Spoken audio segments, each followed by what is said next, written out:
Morning crew, and welcome back to the Andy Mechanic YouTube channel. And I'm rattling on with getting the DR200 ready for its massive adventure across, or should I say, the full length of New Zealand, all the way from Cape Reinga down to Bluff in the South Island. That's the plan. And just to give it a bit of a twist, I'm going to be riding as much gravel roads and tracks as I can possibly link onto the route, and of course find on the GPS unit on the maps. No idea what's going to happen, but one of the most important things to have, because I'm going into the middle of nowhere, is a good communication system with a support vehicle. Yes, hopefully there'll be a ute following me around, but there'll be many cases where the ute will stick to the main roads or just the gravel roads, the nearest gravel road, and I'll actually be on my own for some of the trip, which is bad, isn't it, I suppose, in case things go wrong. But anyway, cut a long story short, this video I'm going to be covering installing all of the comms system, the communication system. It's a little bit complicated, but it's a video that I think will be very helpful to other motorcycle riders. Many riders use, intercom system in the helmet, which connects to the mobile phone. They can take calls and stuff, or they can talk to the pillion on the back, or they can talk to a bike that's, under the rider that's riding with them in the group. But that, to me, I wanted more range than that, and I had to have a communication system that wasn't reliant in any way on a mobile phone network. Here in New Zealand, the mobile phone network is atrocious. Come on, Vodafone, pull your finger out. And you're not the only one, but I've been using Vodafone since I got here, and they're probably one of the better ones, but there's still massive areas, especially in the South Island, where there is absolutely no signal whatsoever. So I used to use CB radios back in the UK for my off-road driving centre, and CB radios are really cool. And I was doing some research, and basically SENA has come up with the ability now to connect a CB radio, a little handheld radio like this, to the SENA equipment, the headset in the helmet.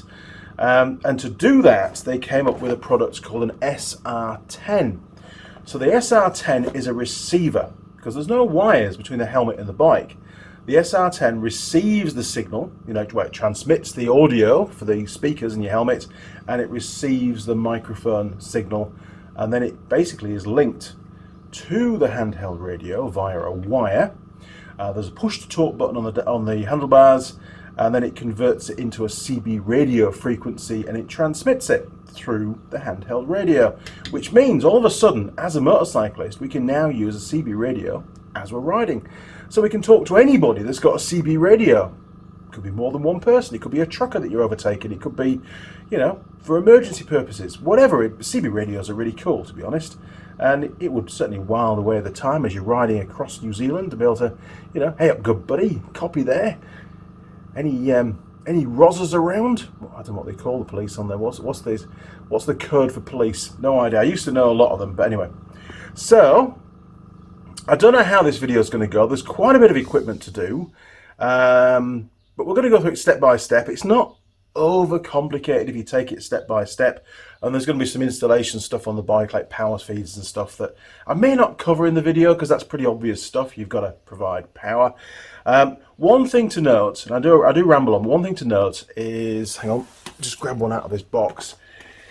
Pretty much everything that requires power on accessories that you fit to your vehicle uses a cigarette lighter plug, we used to call it, that goes into a cigarette lighter socket. And these, I can understand why they do it, and sometimes they're not just a standard plug. Sometimes they've got resistors and bits and pieces in there, so you can't really mess around with them too much, otherwise you can cause problems. But one thing to bear in mind on a motorcycle, especially when you're riding off-road, is vibration, and it can often cause these plugs to migrate out of the socket, and then it breaks connection, then you lose power, and then everything stops working. So usually in the past, what I've done is use zip ties and stuff to try and keep them in. It's not pretty, but it does sort of work. You certainly can't glue them in, that's for sure, because you need access. Quite often there's a little fuse in the end, so if it does blow the fuse, you've got to be able to pull it out. So, it's a bit difficult with motorcycle stuff. I'd like to see a better way of doing it, but I haven't come across it yet. Anyway, let's take a look at all the kit And then what I'll do is I'll show you what I've done so far on the bike, because I've done sort of the cockpit area around the handlebars, which is pretty cool. Did all that yesterday. So I want to get that included in the video, but that's got nothing to do with what we're doing here. But I'm sure you'll like to see it. Right, equipment first. Let's take a sneaky peek and see what gear we've got to install. It's used.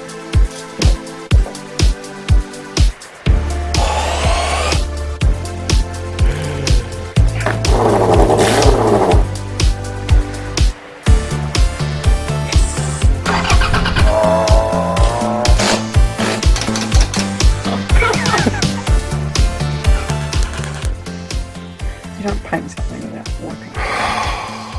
Honestly. Okay, well, first off, I suppose we should start at the top of the food chain. The helmet. I actually went for a SENA equipped helmet, direct from SENA. And if I just show you the box of it, it's called a Smart Motorcycle Helmet Momentum. Now, it's actually a very, very cool piece of kit. There's some more information on there. Look, if you want to get yourself one. This was actually on sale over in the US. I couldn't get one here in New Zealand. There's some information there, look. So it was actually quite a lot cheaper than that, which is very, very good. I like to save money wherever I can. And it's got all those specs in it. Look at that. Very cool. Okay, so the helmet itself isn't just equipped with SENA headphone set built into the helmet, which makes it really smart and neat and tidy. It's also got a little camera on top as well. Now the camera, what kind of camera is it? It's a quad HD 1440 pixel, I think that is, P, 30 frames per second, and it'll also do full HD at 1080, which is what I'll be doing. I wonder if I can dumb it down, actually. I only really need 1080 at 30 frames. I wonder if there's that feature in there as well, but we'll see. That's just another complexity. But, you know, a very smart setup, it's all built into one. It means that the GoPro that I've got, I can use for other stuff on the bike rather than use it as a helmet cam. Now, the signal, or basically the helmet, communicates with this SR-10 unit, which is also from SENA. And this unit here will transmit the audio into the helmet so you can hear what's going on, and it'll also transmit any microphone noise, you talking, down to the SR-10. Perfect. That's all pretty simple. And of course the SR-10 requires a power supply, and all the information, you know, everything's in there, and we'll go through that a bit later on. Now, this is where it gets a bit more complicated. SENA do produce leads, cables that go between the SR-10 and the handsets, the CB radio. However, the CB radios that I chose, which are the first things that I bought, not the last things, are made by GME. And unfortunately, SENA, come on SENA, don't produce a lead yet to go between the SR-10 and that particular brand of two-way radio. So first of all, my advice to you would be, make sure you're buying a two-way radio that does have the standard lead available from SENA, because you'll save yourself a lot of grief and money. So what I've got to do is I bought three, because I need to make some spares as well. I've bought from SENA the lead with the plug that goes into the SR-10. That's not too bad. It's relatively cheap. But then I end up with this. This is no good to me at all. So I had to buy a couple of spare microphones. Not that I'm going to use the microphones. I need that plug there, look. So basically I've got to, it pains me to do it, but I've got to cut the microphone off that lead. I might keep the whole coily wire. I don't know where I'm going to cut it yet. I've not decided. And then I've got to solder these three wires onto that lead in the correct order. And I've got some diagrams, and I'm going to go through that with you. I've done some research on this, so I'm going to cover that in the video once I get my head around it. That plug there will then, sorry about the freehand stuff, will then, you undo these two screws and it plugs into the side of the radio there. And one of the other benefits as well is, the reason why I went for the genuine ones is it's got these two little knurled bolts, which means it's not going to vibrate out. It's going to stay in there permanently, which is excellent. It's what I want, because it's going to get real bumpy out there. The two-way radio then sits in this cradle, and of course it gets power. The other benefit is the radio can be used whilst it's on charge. That's one of the features of this GME radio, and it's one that you want to make sure that you get. So you can actually have the radio turned on as it's being charged. It's always fully charged. Now, one more thing. This is going to sit inside the aluminium box. Okay, it's going to be mounted inside there on the back of the bike. And of course, radio waves don't like to try and transmit outside a metal box. So we have an external aerial kit here. It's got the wrong plug on it at the moment. We're going to fix that later on. And I've been sent the right plug.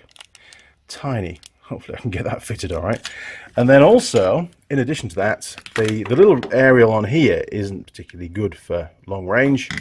So I've been sent a much better aerial for the outside of the bike, and it's got a 2.1 decibel gain as well. So that should help with transmission, and it should help, you know, give me a better range, hopefully. So that's it. It doesn't look a lot, but man, it took some research to get to this point. Now, very quickly, let me show you what I've done to the front end of the bike so far, and then we'll get into fitting this kit. Ooh, this is going to be such a cool little bike. I mean, forget your big adventure bikes. This is what you need. Something nice and light with all the gear on it to help you navigate. Let's take a look. Look at this. I had to keep the bag over it because, you know, I've been grinding and stuff, but we've got the phone cradle, we've got the Garmin GPS, which you can just, very cool actually, you can just take it clean off the mount, because that's going to spend most of its time in the ute, not with me. But when I go off on my own, it's going to come with me. So, you know, it needs pride of place on the bike, doesn't it? So we've got the phone, we've got the GPS, very cool GPS by the way. So we're doing a review of that during the trip as well. And of course we need power. So we've got some power there as well. And I just want to show you the bracketry. If we take the GPS off for a minute. This is what we came up with. I came up with yesterday. This was one day's work. So basically the mount itself, nothing's welded to the bike. This bracket here clamps to the front rack. And then from that we've got the Garmin. I had to make some modifications to the little ball joint that came with it because it's not the same size as this. It's designed for a 1-inch fixture, and that is supposed to bolt to the back of this. So I had to modify it in the lathe. Bit of freehand filing going on. It's pretty cool. If we go around here, you can see the back side of all the mounts and stuff.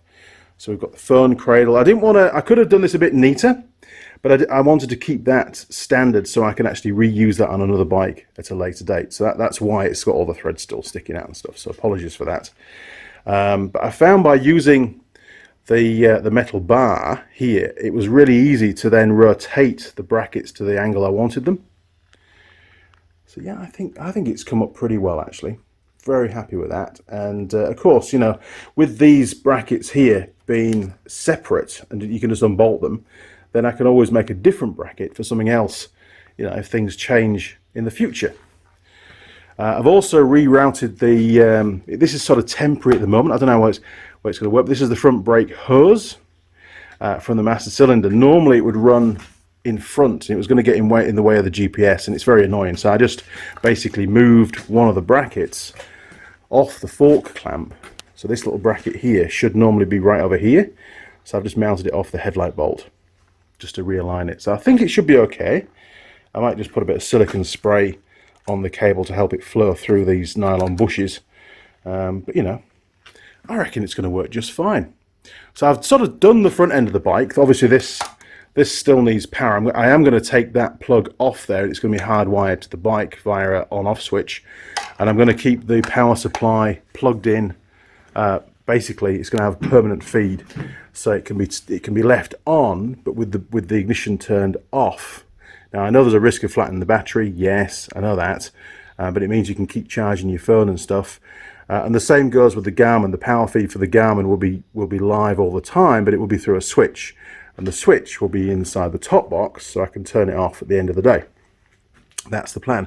One other really neat factor here, which is what I wanted, and this came from the UK, is this power supply also gives you a battery level indicator as well, these little LEDs. So gives you an idea whether you've got a good state of charge, whether your charging system is working correctly, you should get green, or if it's not working, then you're going to see your battery voltage drop down. Or if you're pulling too much amps, you know, from your battery, then the charging system won't be able to cope, and eventually your battery's going to go flat. So that's a really good, neat little thing to have there.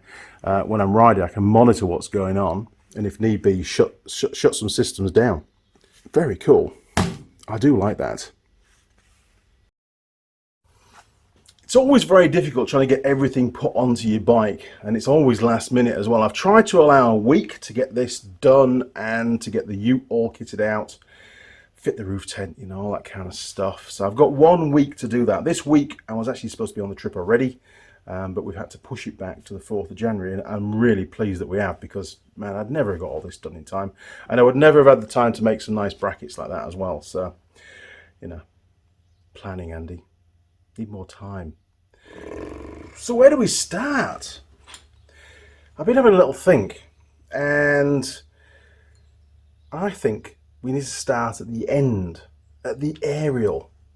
Sounds a bit weird, doesn't it? But the aerial needs to go in a very particular place. Let me explain. Now, to me, the ideal place for the aerial is obviously not on this bracket, and just use the dome mount right in the middle of the top box lid. You know, it should work its best up there. I have fitted CB radios, you know, many times over the years, and up on the roof of the vehicle always seems to be about the best place. But it's going to stop me putting anything on top of the top box, and that's what these little lugs are for, you know, roll bags and toolkits and anything you want to strap down. This is a really good place to do it. So aerial in the middle on top, not going to work. Okay, Andy, why not stick it on the side like that? That would work, wouldn't it? Well, possibly, but the downside is anything longer that's going to be in the way, and if I fall off the bike, anything on the side, it could get broken. So I've decided nothing on the sides of the top box, nothing, the aerial can't go on the top of the top box. In front of the top box, well, it's going to get in the way of the lid opening, so that's not going to work either. Plus I might decide to put a bag in front of the top box. Who knows? Got to keep versatility. So what's left? Well, the rear of the top box. Even if I fall off, the back of the bike tends not, unless you go, you know, and cartwheel down the road, the back of the bike tends to usually stay pretty intact. Now, I could put it right down here, but I think the box itself is going to cause any signal trying to go forward, it's going to reflect backwards, and that could cause a problem. So I think it needs to go as high as we possibly can on the rear. Down here will be bad because it's going to get in the way of the latches and stuff. In the middle, nah, I don't think so, to be honest. I think it needs to go up here like this. And it's not going to get in the way of anything on top of the top box. It's not going to get in the way of the lid being opened. And then once we've decided where this is going to go, and I think that's where I'm going to put it, we've only got a set length coax. Mike made this up for me, and he said, how long do you want it? I said, a couple of foot. And he says, well, there you go. So we're going to have to put a grommet through the box, and then we're going to run this around the inside of the box, and then of course it's going to have to connect to the actual handheld radio itself. So this is where this ends up is going to dictate where the handheld radio can be mounted inside the box. Hence why I started with the aerial. Right, looks a pretty simple job. 3 mount bolts. Let's crack on. Where's the middle? How wide is it? Oh, 360. Okay, so what's that, 180 in the middle? So that's the center point there, look. Cool, C for center. Right, said Fred, let's get this lined up. Looks pretty good to me.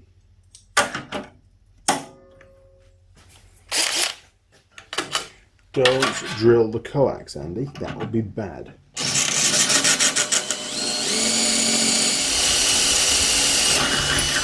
Put a bolt in just to make sure it stays aligned.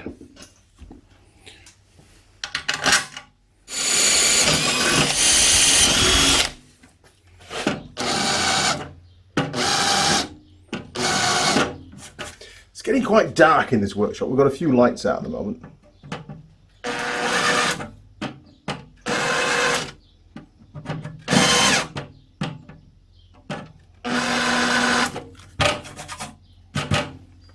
Nice.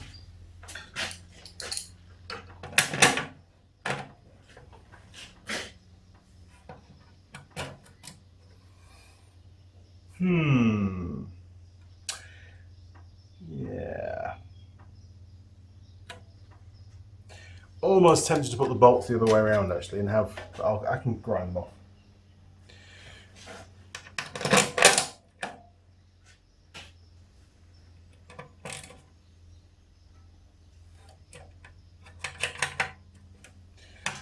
One more. 3 bolts to hold an aerial on, that's pretty good, isn't it? It's pretty extensive. Now, this top box has been used on many different motorcycles, and as you can see, there's lots of holes in the bottom. But I have a rubber mat that covers all that up, so it's good for getting the dust out, to be fair. Right.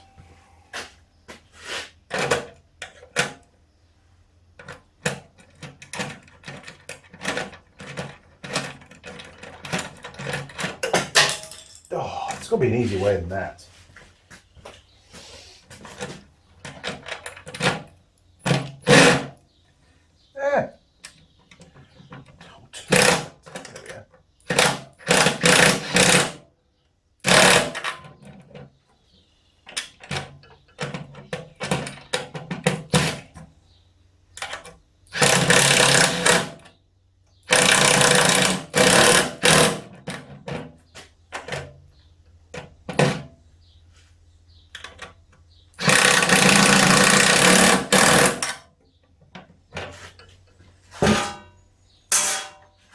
Excellent.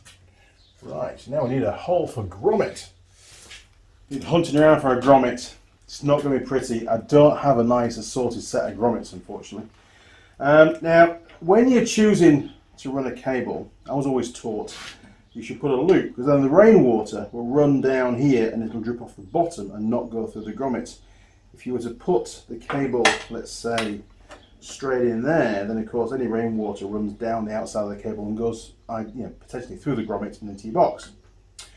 So with that in mind, we'll have a little loop, and I'm going to go into the box about there actually. Okay, here goes.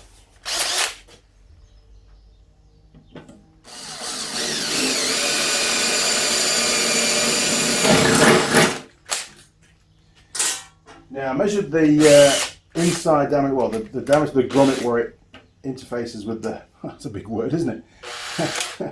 It fits to the aluminium, about 12 mil, so I'll go so far. This is an Imperial, I don't know why it's Imperial, but it is Imperial. Step drill it's called. Right, let's see where we're at. That looks about 12 to me. I might have overcooked it to be fair. Let's have a look. Oh no, we're alright, that's 10.9. Okay, what's the next size up? Done that one. Ooh, 12.4. Is that going to be a bit loose? I think that could be a bit loose actually on the grommet. Yeah, it's only 12. So I'm going to get a 12 mil drill bit and just finish it off.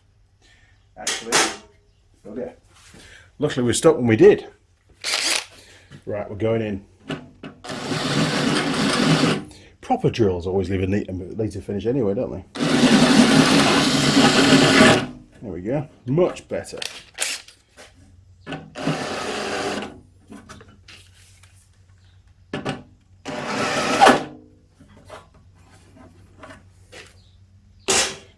That'll work, grommets.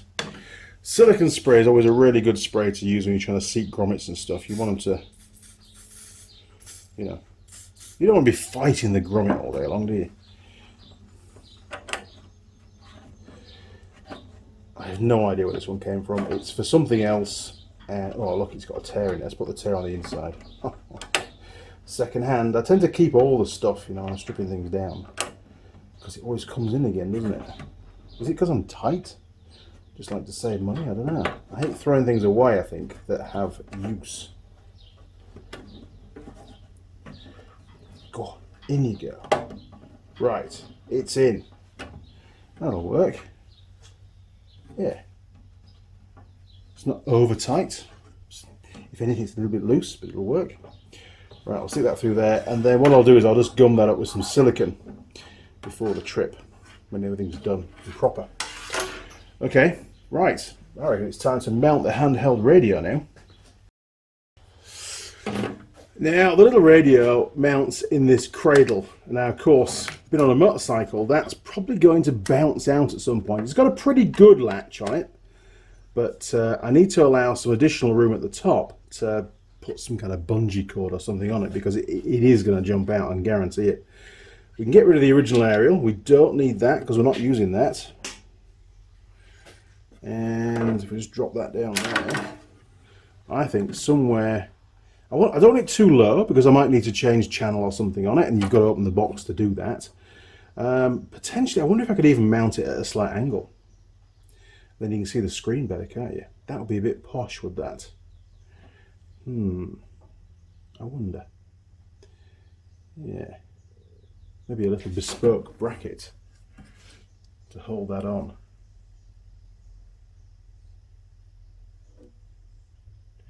Don't know.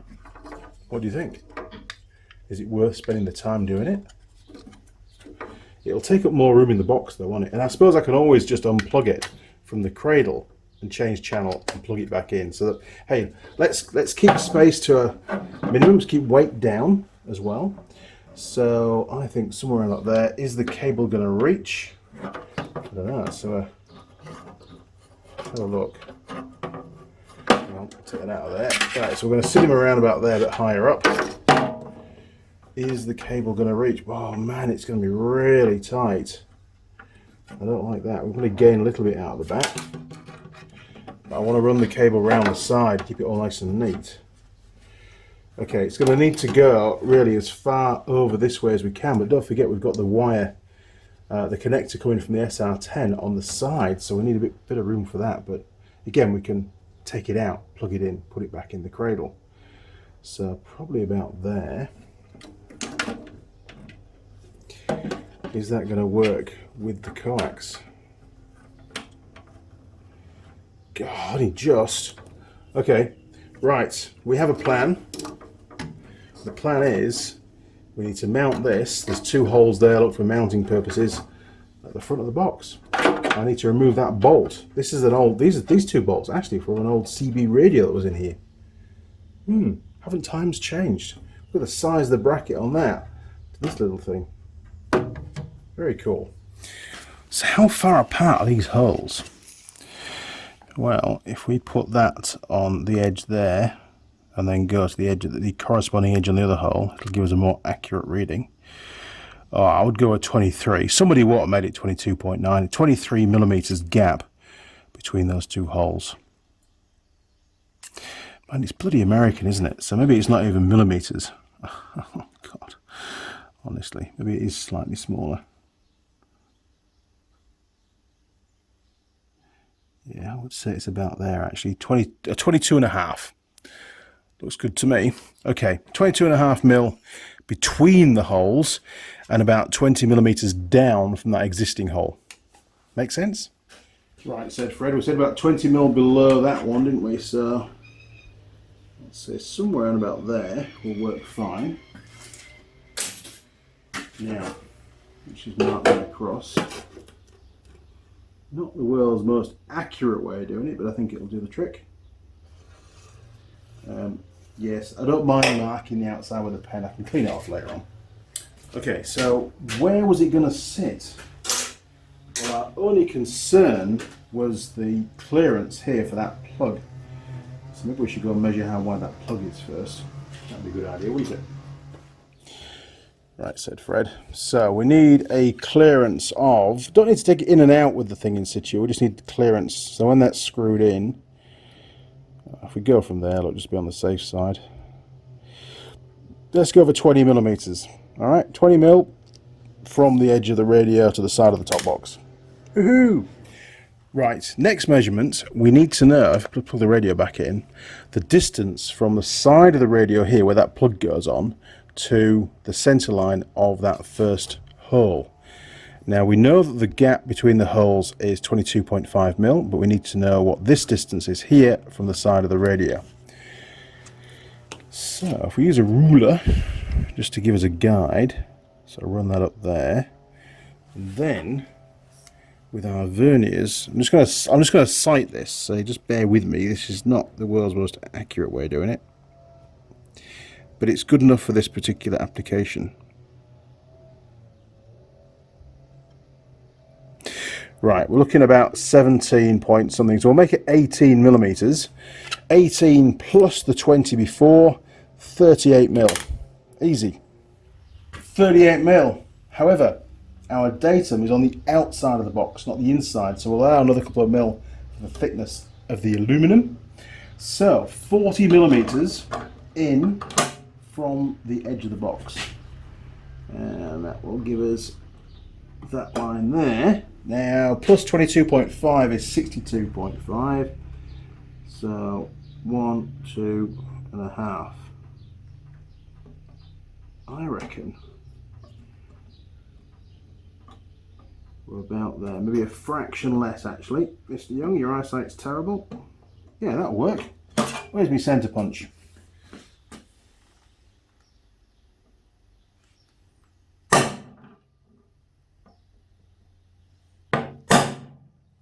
Right, one last check. I hate getting holes in the wrong place. I think we're actually about there, you know. Looks pretty good to me. I reckon we'll be good at that.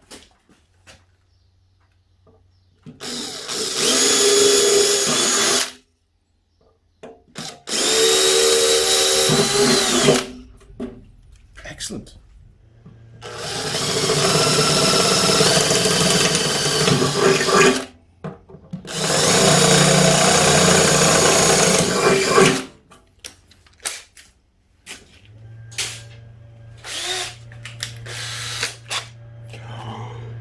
My new seat.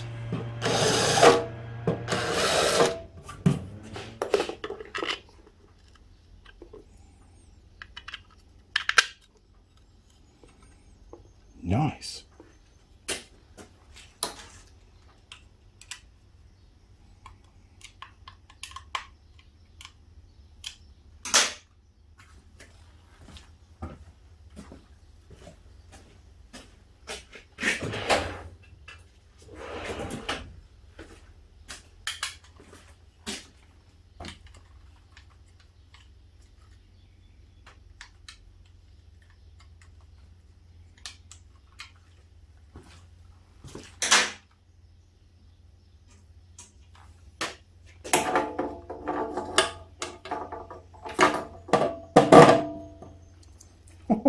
Guess we got that right.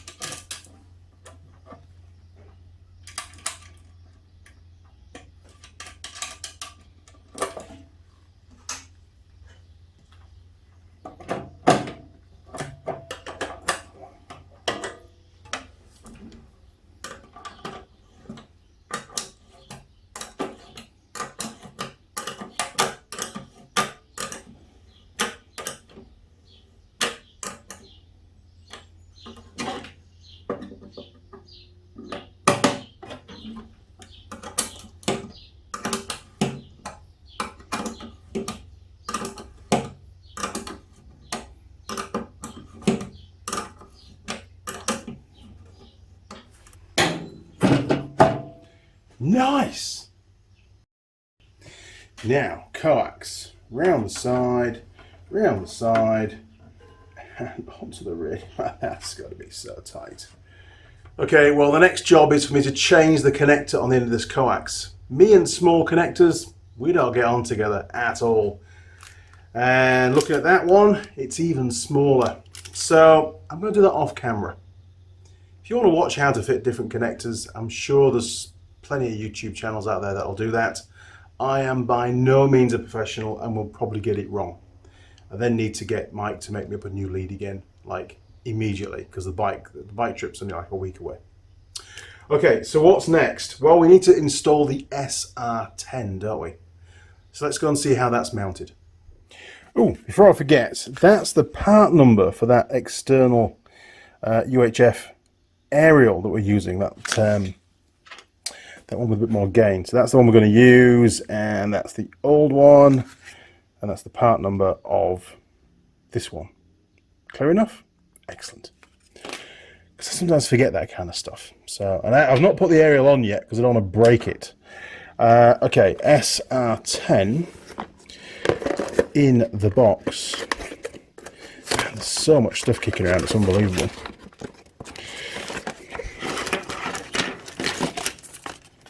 Stuff. More stuff.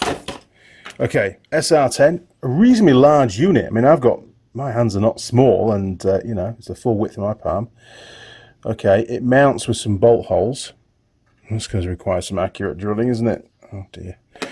Okay, we've got another power supply via a thingy, so we're going to need some pretty serious power pickups in there. Ooh, perfect. What do we get? We get lots of little screws, and we get all of them. It is. Now, normally, SENA would have you fit this to the handlebars of the bike using this little springy, rubberized, clippy thing that goes around your handlebars. But my handlebars are also already very busy, and I want to keep this nice and dry in the top box. I don't think it's going to affect the signal too much, but hey, I could be wrong. I might have to move it after I've done my test ride. So I won't be needing that silly little thing there, look, but we can use that as a pattern for drilling the holes. Critical. Rather than having to try and measure those up. That will help immensely. Now, on the actual SR-10 itself, just a quick whiz round, we've got a number of different ports actually. We've got a push to torque, plugs in there. That's going to be, that wire is going to plug into there. Excellent. Need to make sure we've got space for that around it. This side is the USB. Now, I think that's just for charging purposes. So I'm hoping that I can just leave it on charge all the time. Now, at this end here, we've got two auxiliary ports. We've got AUX1, that one there, no idea what it's for. AUX2, that one there, no idea what it's for. But what I do know what's for is the middle one, the main port, just here, look. If I can get the plug off, or the cap, should I say, the sealing cap, to keep the dirt out. Oh, there we go, look. Okay, that is the critical port that we need. That's what's going to connect this SR-10 to the CB radio, and that's where this would connect to. So, no idea how it goes on, probably going to mess it up. Oh, there we go, look. Is that it? Don't know.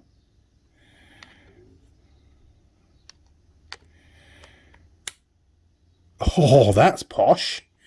It just clicks on, look. Can I get it off again? Probably not. Oh, yeah. That's smart.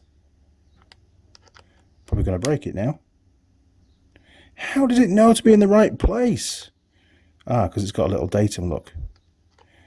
So when you get it in the right place, twizzle it you'll feel it drop in. Give it a push. And that's it. That is very, very cool. I like that connector, indeed. Good job, SENA. Today is going to be a very, very long day's filming, indeed. My apologies if the video seems to be dragging on. It may well be at certain points when I've got to make things and stuff. I'll just do a little medley and chuck some music in just to keep you awake. So, next job is to work out in the top box where this is going to fit. Now, like I said before, you don't have to fit this inside the top box, but I've explained my reasons for doing so. I think the signal output from the helmet, the strength, will be sufficient for this still to work just fine. I could be wrong. It might need to end up on the handlebars. I don't want it on the handlebars. It'll look cluttered and there'll be wires everywhere. This kind of gear, which is really expensive, should be housed inside a top box or somewhere where it'll stay nice and dry and be protected. And the whole idea of this is that I can get the top box set up with all the comms in it, and then I can just swap the top box from one bike to another in the future with minimum additional work, having to fit all the bits and pieces to the bike. You know, sure, a push to torque and a power supply, but that's about it.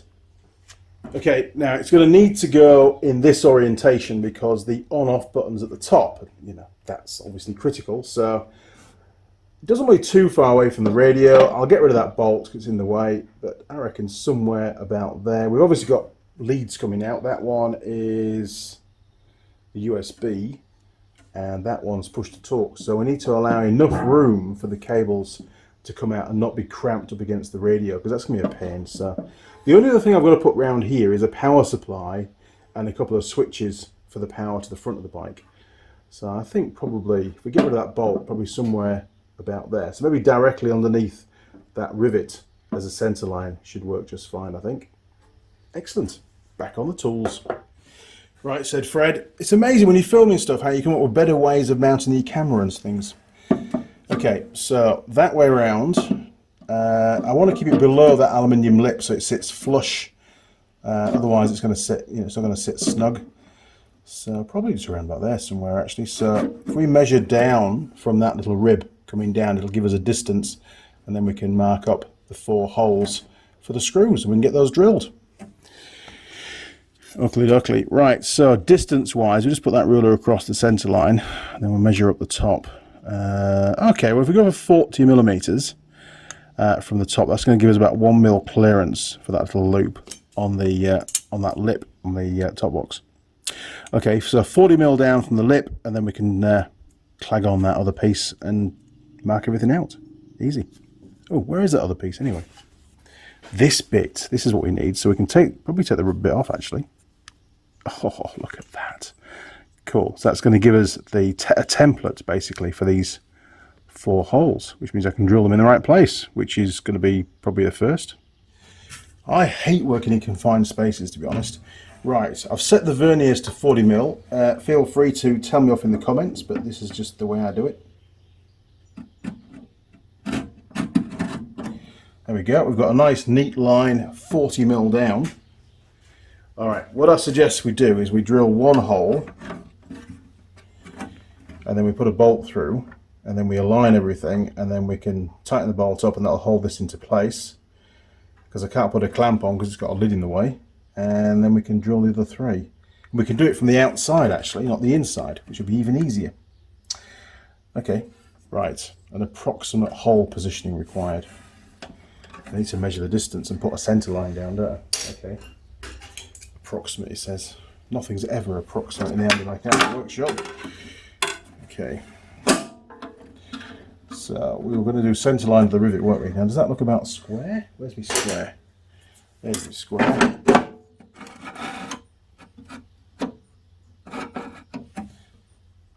God, that's not going to work, is it, Andy? Okay, let's do it differently. Right. You get rid of the radio. Don't drop it. Okay, that's more like it. I know it's not perfect, but it'll do the trick. Okay, so centre line. Make sure you're perpendicular, Mr. Young. I reckon that's about right, so that'll do us. And then, what's the distance between these holes? I have no idea. Let's have a little go. Approximately that side, Andy, that side, donkey. 32 mil. So that's 16 millimeters is half. 16, I think that's about right.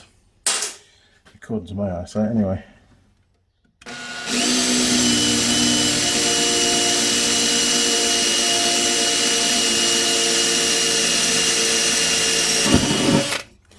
Woohoo! Well, that hole's in the right place.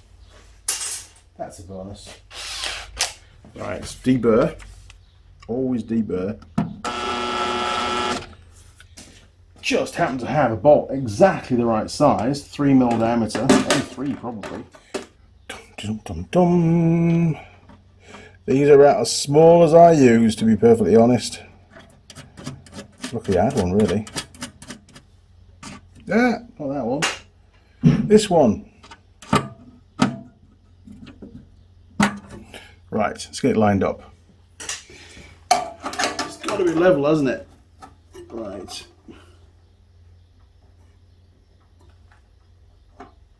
Looks level to me. Maybe there. Yeah, I reckon that'll do. Right, let's give it a tweak. There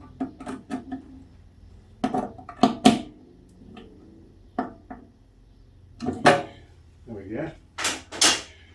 So that should hold our little template in place now, and I can drill the other 3 holes with confidence. Right, where do we start? Let's try that one.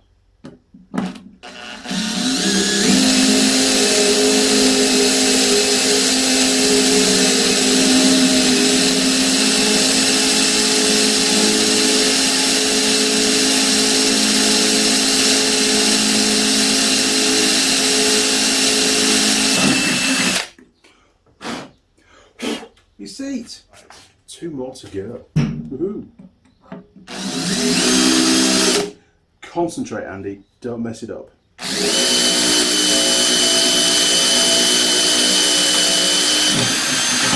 1.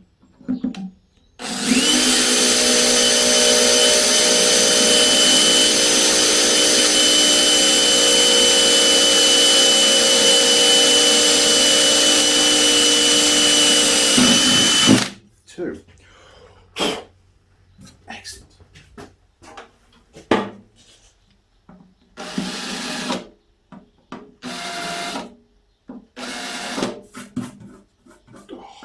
Who drilled that hole before? That was never D-bird.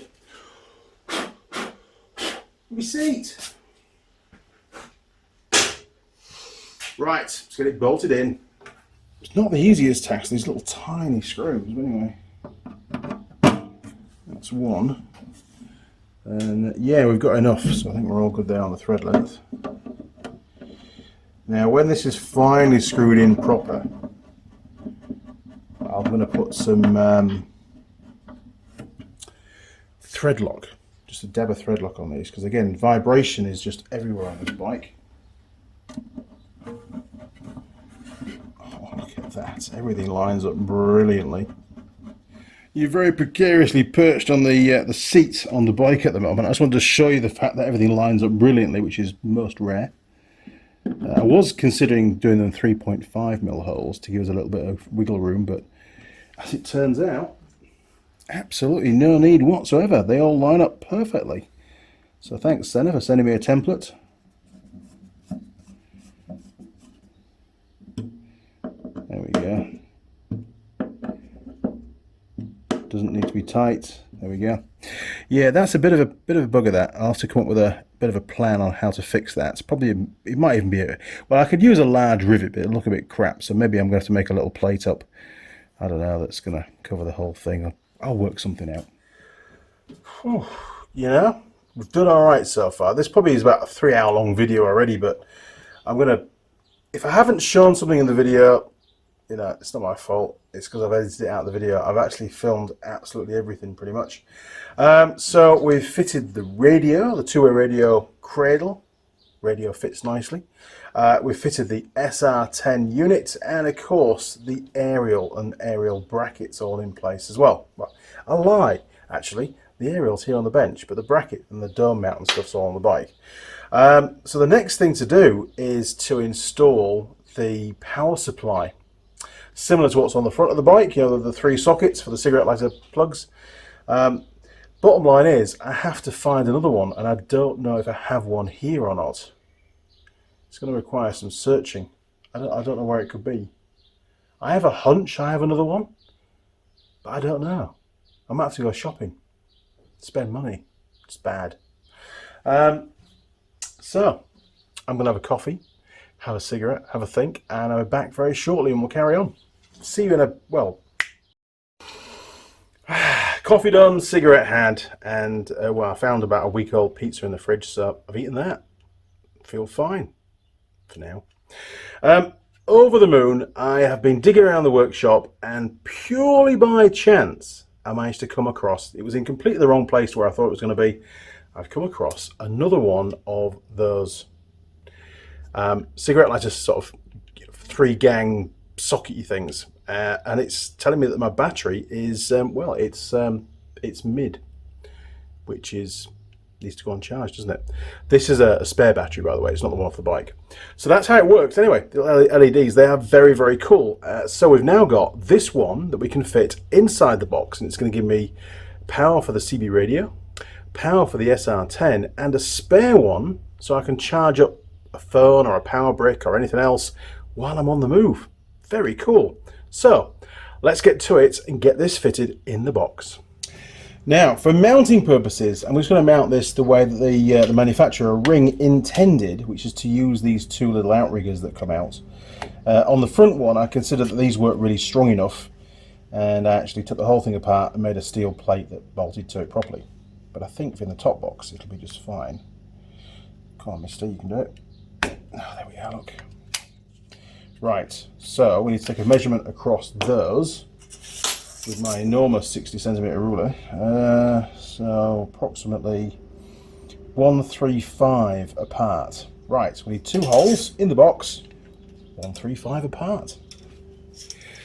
Now, for the life of me, I cannot remember what these 3 bolt holes or bolts did in a previous life with this box, but I'm pretty sure we can use one of them, probably this one.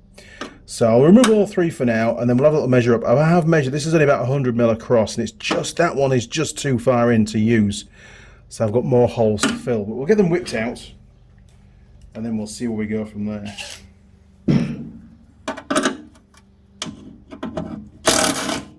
Jeez!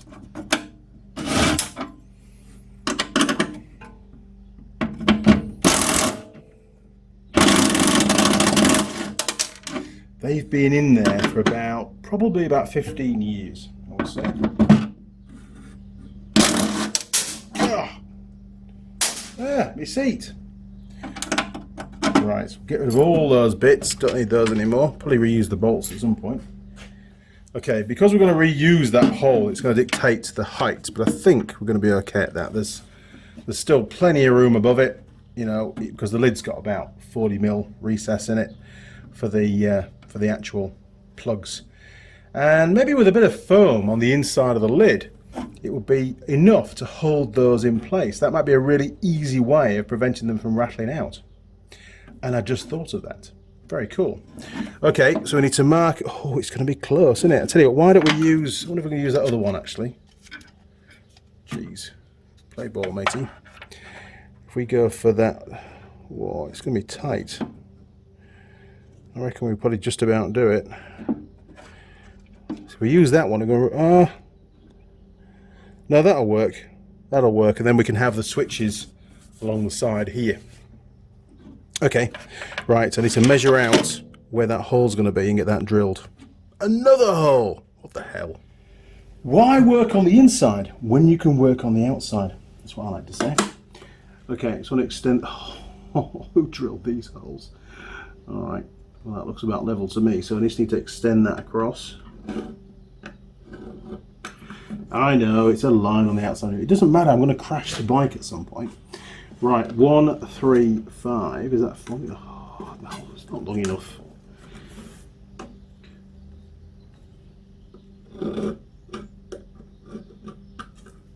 Man, we're getting really close to the SR-10, aren't we? I wonder if we can go for 130. Let's have another look, see if we can shorten that distance down a bit. Why use the bench when you can use the seat? Okay, so I'm just going to bring these in a little bit. That really is about the minimum distance apart. Ooh, can we do 125? Jeez, it's going to be close, isn't it? No, 130 is the minimum. You know, once I've fitted all the radio gear, I've then got GoPro mounts to make for all over the bike as well. It's not going to happen today, is it? Right, 130. That's about the center. Oh, it's about the end of my line, look. Sorry, SR-10. Right.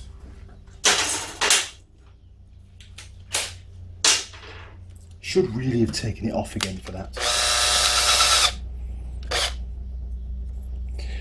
Okay, I'm going to start drilling from this side. You watch from inside the box and tell me if the drill starts to come through too close to the SR-10, alright?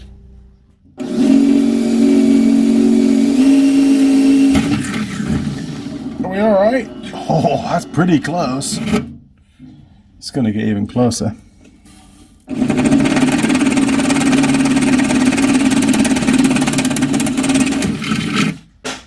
My seat! It's really close to the output, isn't it, as well? Which one is that one? Is that the push to talk? I can't remember. Yes, it is. God, we could have a conflict, but to be fair, there is a bit of a gap. I'm going to need to use a really small bolt head. Okay. Wow, that's really close. Maybe we should plug in the push to torque and see if it's going to fit. Otherwise, I might have to drill some more holes. Well, at least it's on a right-angled plug. That's one of the benefits.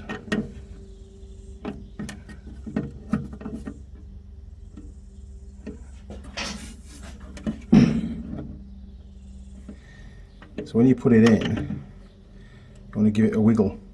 Rotate it is the word. There we are, look, it's in now.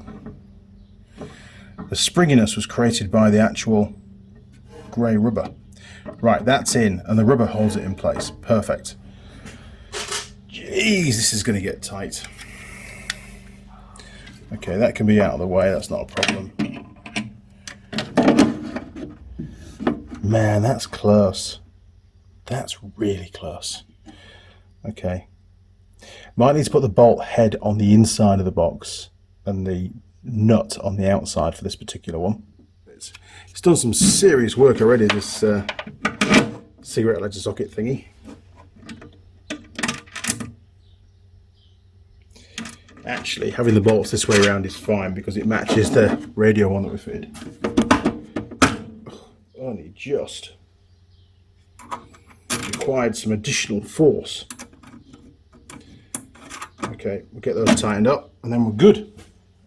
Don't really want to be using power tools anymore on this because I'm just concerned about vibration and stuff, you know, on the electronics. It's not ideal, so we'll painfully do it up with a ratchet.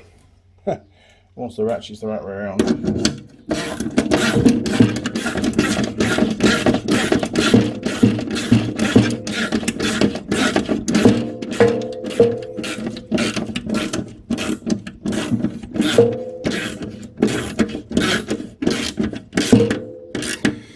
You know what, I hope I can get that plug in there. That's a bit of a design flaw, isn't it, Andy, to be honest? It's nice to be able to unplug things and plug them back in again with ease. It doesn't take a second though to unscrew those 4 screws, but then you could lose them in the field. I wonder if I can get it in there. Should we try it? Okay, extension wire coming in. Oh, there's no way is that going to go in there, is there? It needs more clearance.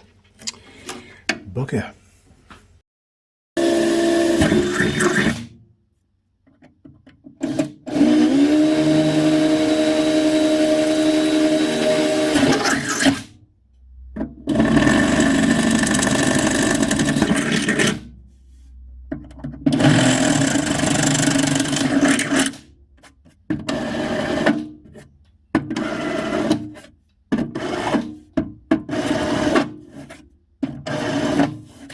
It's getting quite busy in this box, isn't it?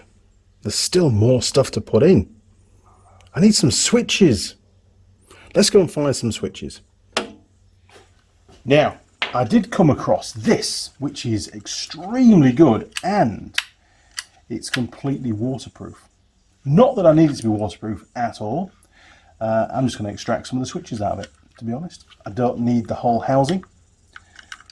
So maybe we can get the cover taken off somehow, he says. There's 1, 2. Dum dum dum. I like to repurpose stuff. This came off an ROV that I decommissioned that was going to get sold. So, oh, it's got fuses and everything. Look, I like this. Oh, this is brilliant.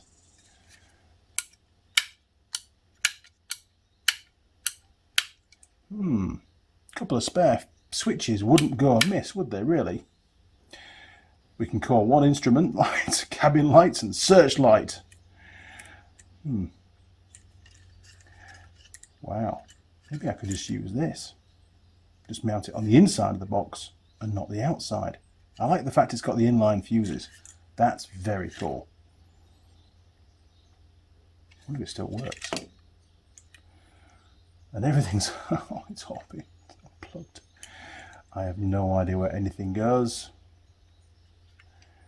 Yeah, I think we just need the switches out of it. It's quite a cool unit, but it's way over the top to what I need. And it's going to take up lots more space, and I don't need that. Right, I need a socket to undo these. Any idea what size that's going to be? 15 maybe? We'll have a look.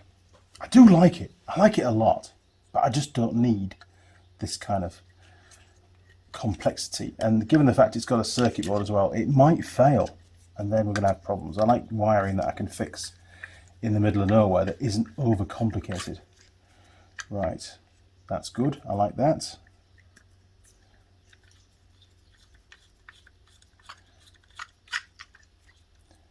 Oh, that's even better. I like that too. Right, at the moment I only need 2 switches.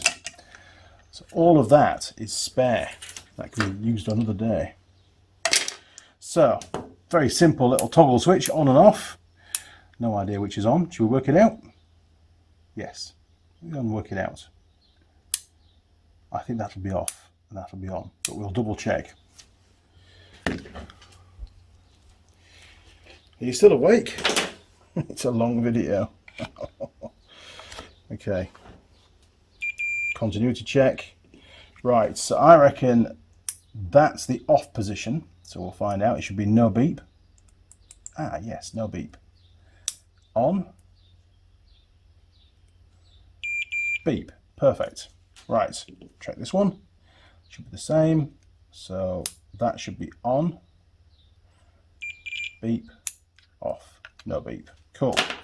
Okay, so they're both in the on position at the moment. Let's get them labelled up. The bench is getting a mess. Right. On. I'm just going to label the on bit. There's no need to label both. Okay, on. Cool. Right, now I need a bracket to mount these two. One will control the power supply to the front of the bike, and one will control the power supply to the rear of the bike. And they need to be fused. I do have some inline fuse holders. That's all I've got. I'd like a little fuse box. I haven't got one. All I've got, ooh, a little fuse. Huh. I want big fuses. Big fuses are easy to get out when you've got gloves on and mud and things. Right, I'll go find another one like that from somewhere.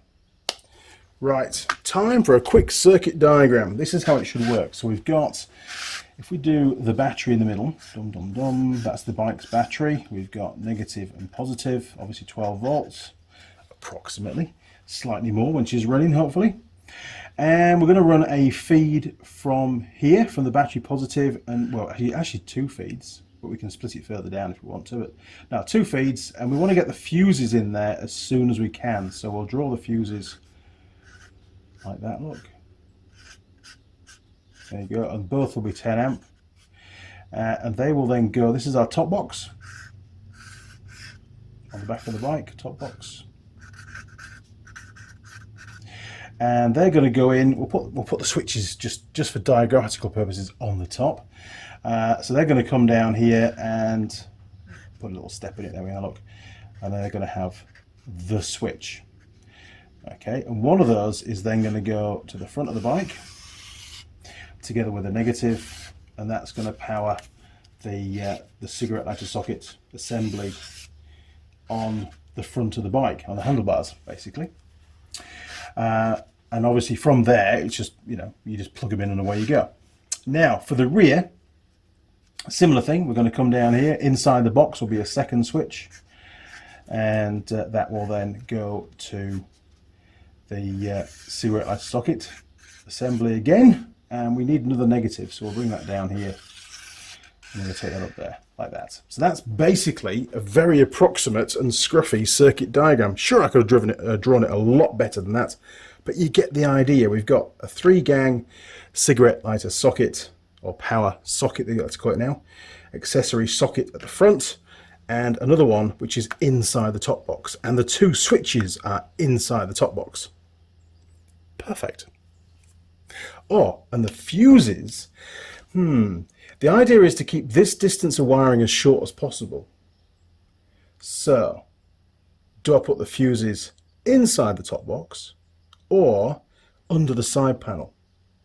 Well, given the side panel's only a single bolt to remove it, I think behind the side panel is the best idea, the left-hand side panel. Yeah, because that keeps this wiring to a minimum and it's still relatively accessible. And I don't, it's very hard to mount this kind of stuff. It's, so it'd be a lot better to just zip tie it to some existing wiring, and we can label up each one for each circuit. Cool. Okay, so I think so far in this video, and it's been going on for a while, you've got a pretty good idea of what's involved to fit this system to your bike. I'm going to crack on and get all the wiring done. You don't need to see any of that to camera.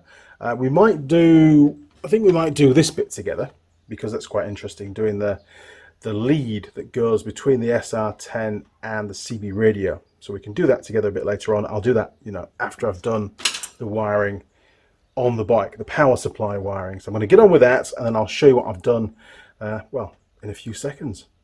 Go and grab a beer, or a cider's even better. In fact, I'm going to grab a cider because it's getting really hot. See you shortly.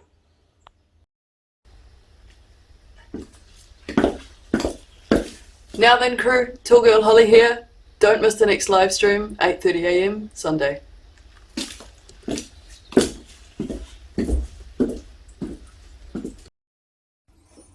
Well, quite a bit has happened since I last turned the camera on. It's alright. Take a look. It's pretty cool. So the little bracket that I made up was for the switches. That's now installed. Front switch is for the power to the front of the bike, accessories, and the rear switch for the rear. So here we go, look. I know there's no aerial on that, but we're not going to transmit, should be right. So turning on the rear switch, boom, it's like Christmas, isn't it? Pretty good. Turning on the front switch, you ready? Here we go, turning it on. Power is on, going across to the front. We have, are you going to focus or what? There we go, look, we have power. Excellent stuff. So what else am I on with? Well, let's turn those off for a second. It's a pretty cool little blue light that comes out of there, look. Smart. Off. There we are, look, back's off. Okay, so I've plugged in, obviously got power now to the SENA. Now I've done that through a USB charger. And the push to torque is in. Jeez, can't do anything to camera. Push to torque's also in, and I've sheathed it in some of this really good, I'll show you down here, look, actually. This stuff is absolutely amazing stuff. You can thread things down it really easily. I'll do you a demonstration next time I use it. So this is the extension wire for the push to torque. So we've got as far as here. All right. Now that actually is amply long enough to get all the way to the front of the bike. So I'm very tempted for the actual push to torque button, just to coil up the wire in case it fails. Then it's really easy to replace. I don't have to take a fuel tank off to get down to the old connector. It's actually up front, which is where it wants to be. Now go around this side of the bike. It seems weird pulling it all apart again, but I knew I had to. So we've got the wire coming out the back of the cigarette lighter socket thingy. That then goes, basically just a couple of wires, but again inside this nice sheathing, runs all the way down. We've got a couple of earths. Yes, I had to use white. I haven't got any black wire left at the right gauge. Doesn't matter, I know what it is. And again, that's sheathed up as well. And if we go around, yellow is the power from the switch to the front. White is actually negative to the front and to the back. And then round this other side again, on the left hand side, we've got, now I took the power off the, you can't really see it very well because it's down there, but off the starter solenoid power in. Maybe down here you can see better. Yeah, there you are, look. So that's the power in with that connector that I use. Now I know it's not sheathed, but it's nowhere near anything that you can short out on, so we're all good there. I'll let you know if it catches fire. And then we've got the two fuses right next to the battery, so they're easy to get to just off the side panel. And you can tell the colour codes because yellow, follow the wire around, we'll tell you which fuse it is. That's the front, and red is for the rear circuit. Just 10 amp fuses. So, last job for today, push the torque button. And then tomorrow, which is still going to be the same video because it's all part of the same. Look at the bench. It's just a tip. Tomorrow is going to be connecting the SENA SR-10 to a microphone, which is somewhere. There we are. Look. So we've got to connect that to that plug. And then we've done that link, and then we've also got to fit, geez, I haven't done it yet, that connector onto the end of the coax, geez, come back, for the actual aerial. So not too sure how that's going to work. Mike said something to do with crimping. That means you get one chance to get it right. So I might try and look at a YouTube video or get him to send me some information on how to actually fit that connector, because it's got, you know, there's 3 pieces to it and I want to get it right. I really want to get it right. Okay, this is the little push to torque button, and SENA want you to just use this little bit of rubber and to clip it onto the handlebars, and then it'll just move around a bit and it'll all be a bit weird. I'm not all that keen on it, and I've spotted some little screws on the back, so maybe I can make up a little bracket, a metal bracket, that I can mount that on. Yeah, I reckon so, actually. Work in progress. Let's go have a look on the bench. Holy crap, there's rubbish everywhere. I have that to reassemble. Don't let me forget. Right. Okay. Push the torque. What is that? Right. So, can we get the rubber off without damaging the wire? I think we can. I hope we can. So maybe off like that.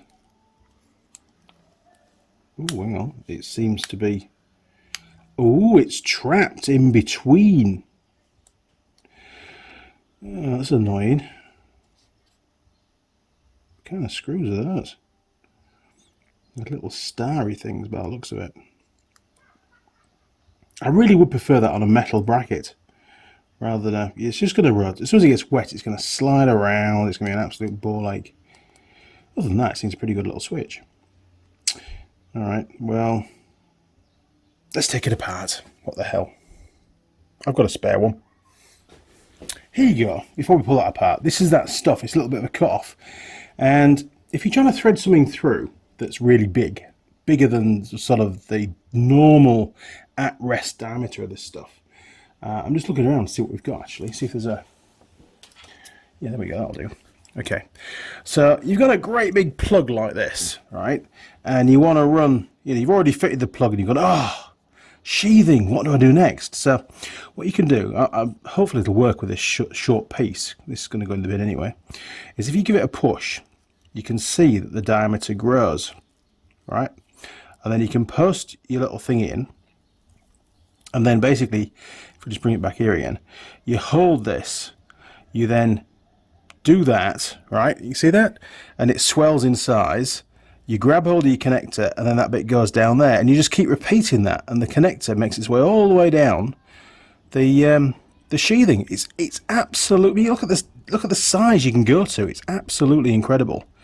Really, really good stuff. The only downside is you'll be careful, it does actually start to fray at the end if you're not lucky. You might be able to just warm it with a cigarette lighter and a flame just to seal them all together, or maybe I don't know, maybe a bit of tape around it as soon as you've got past that bit, just to stop it from, you know, breaking up. But as you can see, you know, it can get a bit messy. But it's actually, this is amazing stuff. Now, you obviously want to know where it's from, so hang on a minute.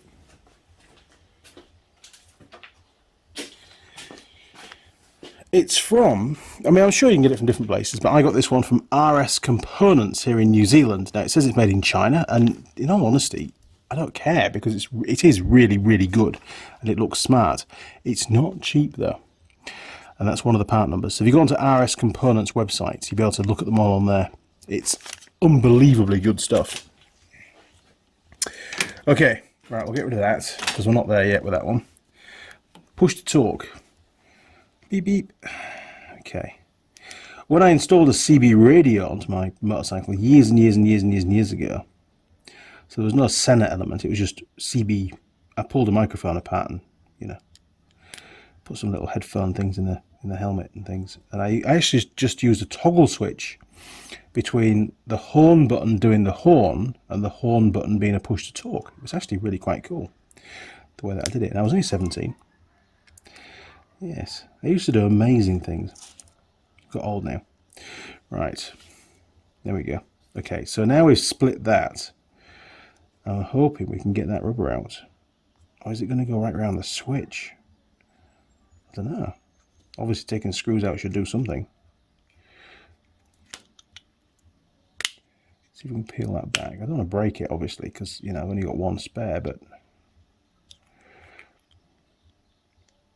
I think it's all integral, isn't it? I think it is. Okay.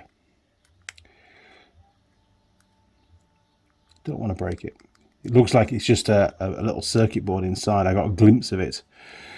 And of course the switch itself will be mounted on the circuit board and that kind of stuff. And obviously it's helping it to be waterproof as well. So I think it's going to have to stay on this. We're going to have to mount it without, which is a bit crappy, to be honest. But, you know, I suppose reliability is probably more important than the way it mounts, isn't it? So maybe I have to just accept that. And of course it's been tested until somebody pulled it apart like me. You know, SENA have done the trials, they've tested it and gone, yes, that's good, we could sell that because it's not going to give us loads of warranty claims. Okay. I mean, at the end of the day, it is just going to either, I think it'll just complete a circuit. But yeah, I'm not too sure how we're going to mount that now. It's a bit odd. It's a bit weird, isn't it? Because my bars are really busy. Let's go and take a look at the bars and we'll see if it's going to fit anywhere. Otherwise, I might have to, I don't know, make something up that this can mount to. Weird. Right, said Fred. Well, wherever it goes, I need to be able to reach across with my thumb and activate it, or a finger and activate it, you know, because it is a push to talk button. And I'm going to do a lot of talking probably.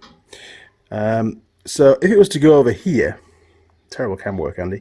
If it was to go over there, hang on, it's way too far away from the grip. There's no way I can reach that without having to let go of the handlebar, and I don't want to do that because I've no idea what my right hand's doing at the time. You know, that might be busy doing something else and then I'll crash. If I was to move the clutch perch in, it would go there. Even then, I think that's a problem. I don't think I can reach all the way across with my thumb. So I'm thinking, a really weird, bizarre way of doing it is to actually mount it here on the grip itself. Because then I can just do the clutch and I can, it's really, obviously it's really easy to get to. Maybe, I don't know, maybe I could move all of this down a little bit and stick it just after the grip. You know, that might be where it ends up being, because there is a little bit of space down here. So move everything down. But I don't know. I think just trying it on there first might be a good idea. Might be a really bad idea. Only one way to find out, though. Oh, you might have noticed that the clock seems to still be at 10 to 11, or whatever it is, 8 minutes to 11. The battery's gone flat. It really isn't. It's about 6:30 now, I think. Alright, so that's the push to talk button on. Doesn't leave me a lot of bar to hold on to. And it's almost like I've got to pull my hand across to press the button. It might be easy if it was there. Let's see how that's going to work. See if we can slide everything down a little bit. Might have to move this cable thingy. This is what you're doing when you're setting your bike up for a trip and you're trying to get everything on it. It really is quite difficult sometimes. It's a bit of a juggling act. Now obviously the downside is it moves the mirror further in as well, which is a bad thing. Because then it's going to show my shoulder more, but we'll have to live with that. Can't have everything, Mr. Young.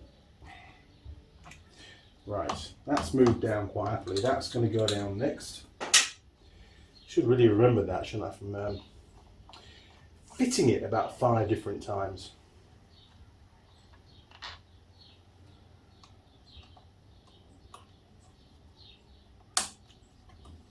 Okay.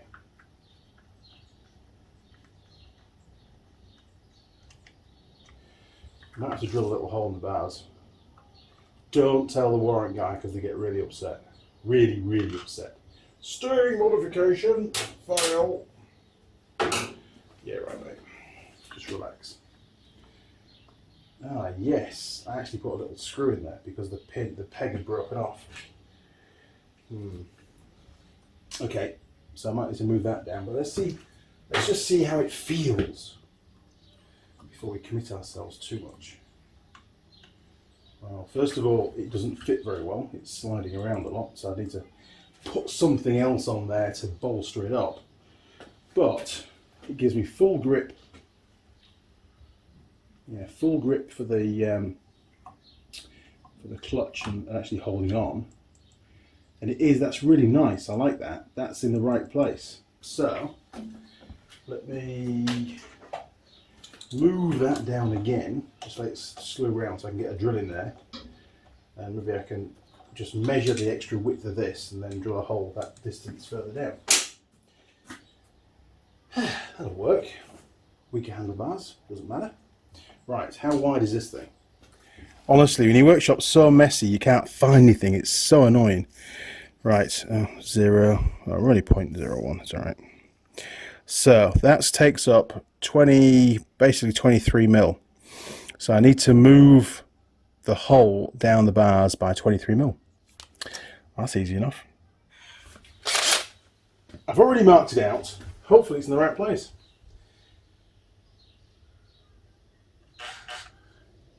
You can do it. Oh, come on.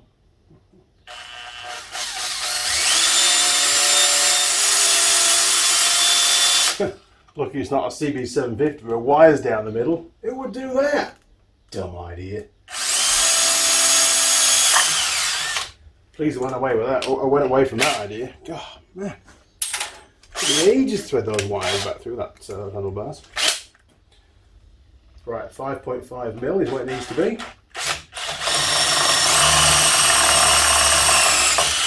There we go. I'm sure Holly uses these to do her nails. Right. Sorry, camera. Okay.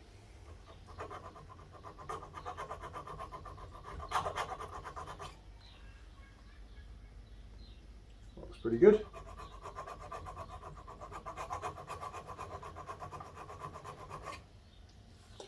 Excellent. I'll put that away with all the rest of the tools one day. Okay.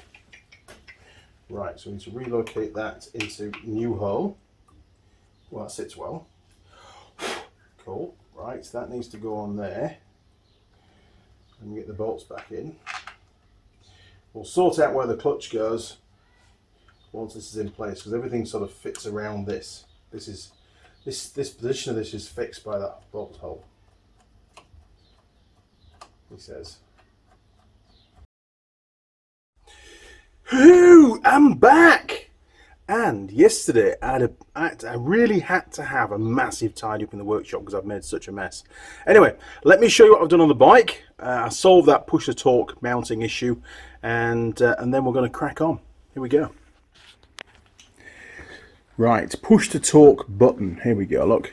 So I had to increase the diameter of the bars for it to grip properly. So I used actually a bit of old heater hose and a hose clamp in there just to hold that into place so it didn't move around on the bars. And now it's brilliant. Look at that. It's absolutely spot on. It doesn't really move anywhere. It's all very well located.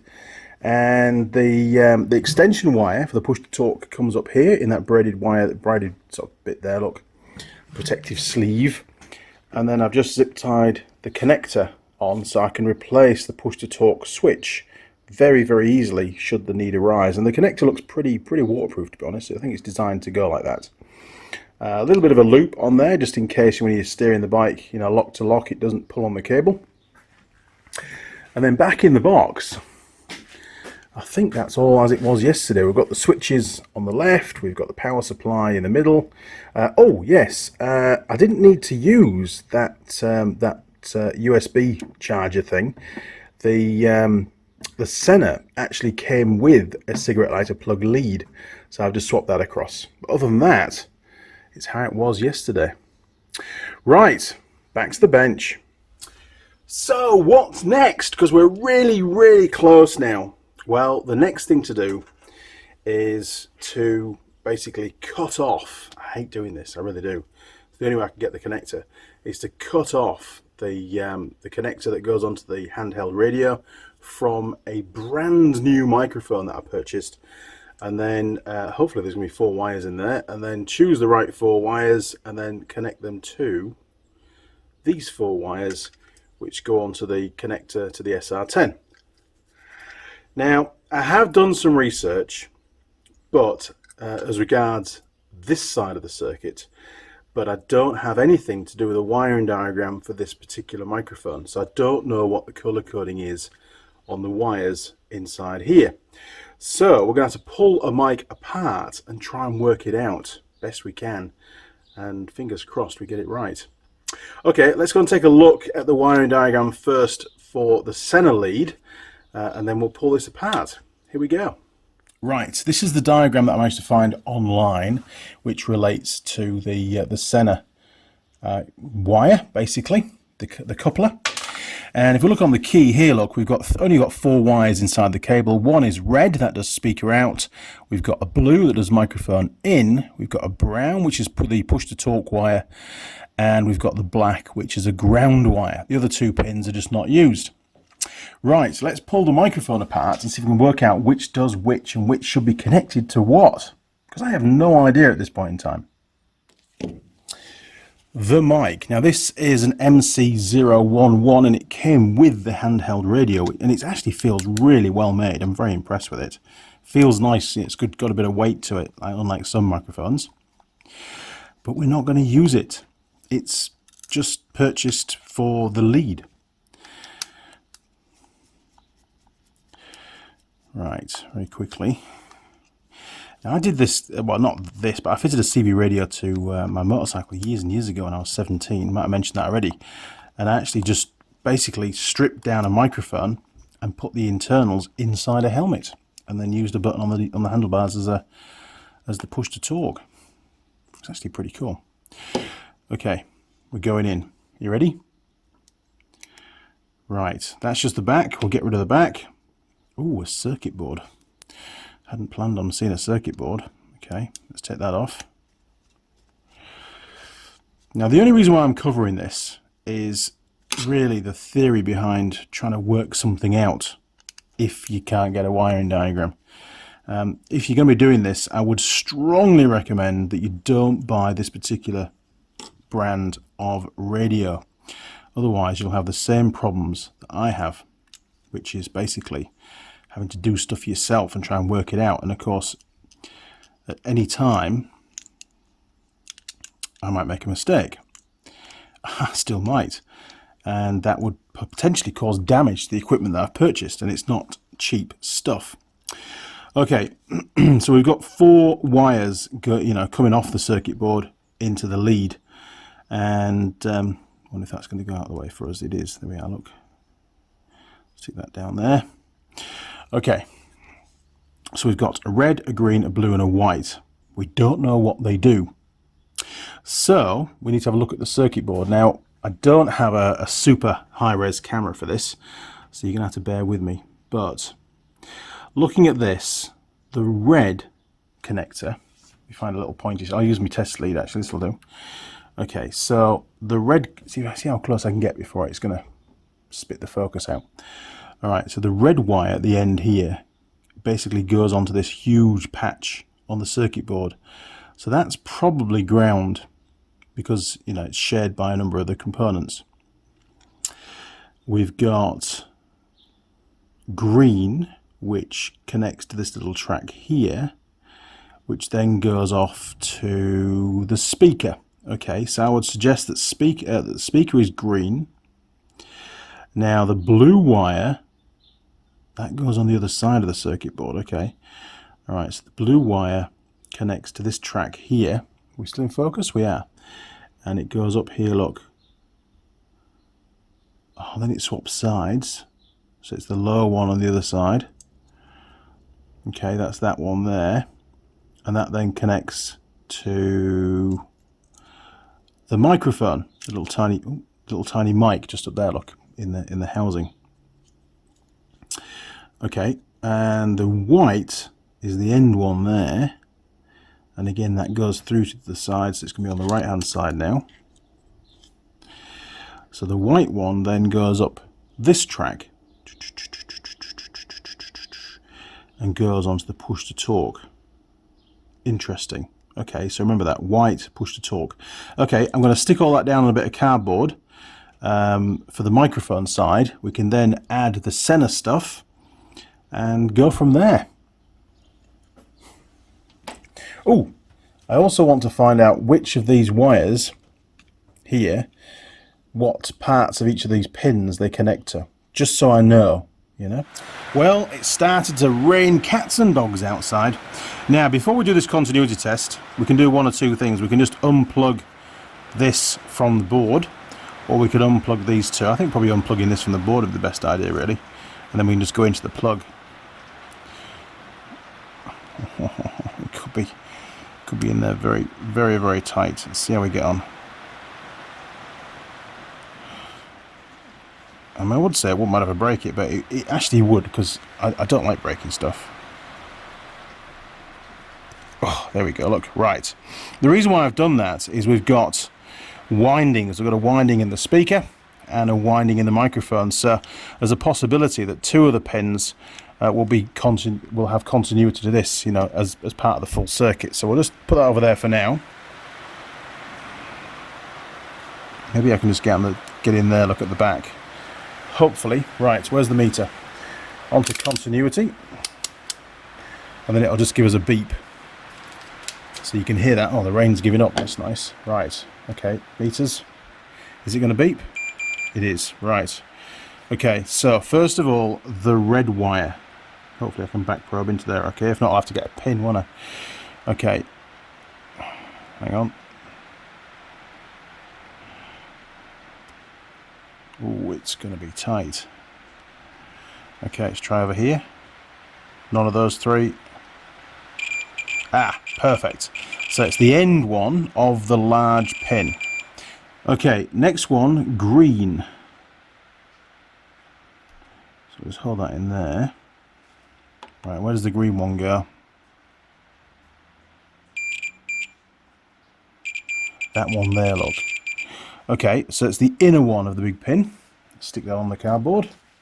Okay, where do we get to?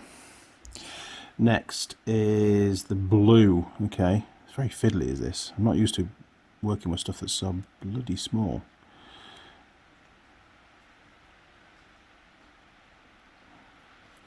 I think I'm managing pretty well, to be honest, with my big sausage fingers. Right, hang on, let's try and do it on camera, Andy. On camera is always good. Just going to try and wedge that down on there, and then I can put a bit of pressure on it. There we go. Right, so, oh, come back, come back. Let's try again. I don't want to go in at the front of the plug because it could damage the pin contacts. Okay, blue. Any of these? No, we've got those anyway.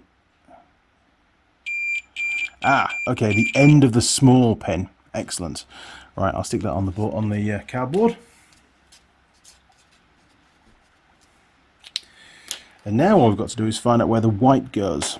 So where does the white go? Let's see if we can get that into there, look. Okay, we're on. Ah, cool. Okay, so the inner of the small pin. Yes, there we go. Okay, white. Right, so let's move the camera. This is what we've got so far. So the plug, not that we need to know the plug, but it's just good for reference and good for me to get on the video, to be fair. So we've got the large pin, the inner is where the green wire goes, the outer little sort of nipple bit is the red, and then on the small pin we've got the white is the inner and the blue is the end. Cool. Okay, and these are the three wires obviously that we're talking about at the moment in the mic. I'm going to add to the sheet now, to the cardboard, the wires from the SR-10. Right, so the SR-10 we'll put here, and we've got obviously the cables coming in, and we've got 4 wires coming out. We've got a red, we've got a brown, we've got a blue, and we've got a black. Okay, now might get a bit complicated. The wires might start jiggling around a bit on the cardboard, but we'll do the best we can. It's however it works out. So we've got, according to the SENA diagram, we've got now then red is speaker out.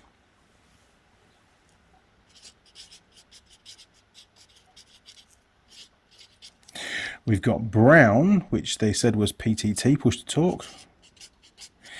We've got blue, which is mic in, so basically microphone, and we've got black, which is the ground. Cool. Right, so we said that, I've just plugged it back in again with the colour codes. We said that red was the ground.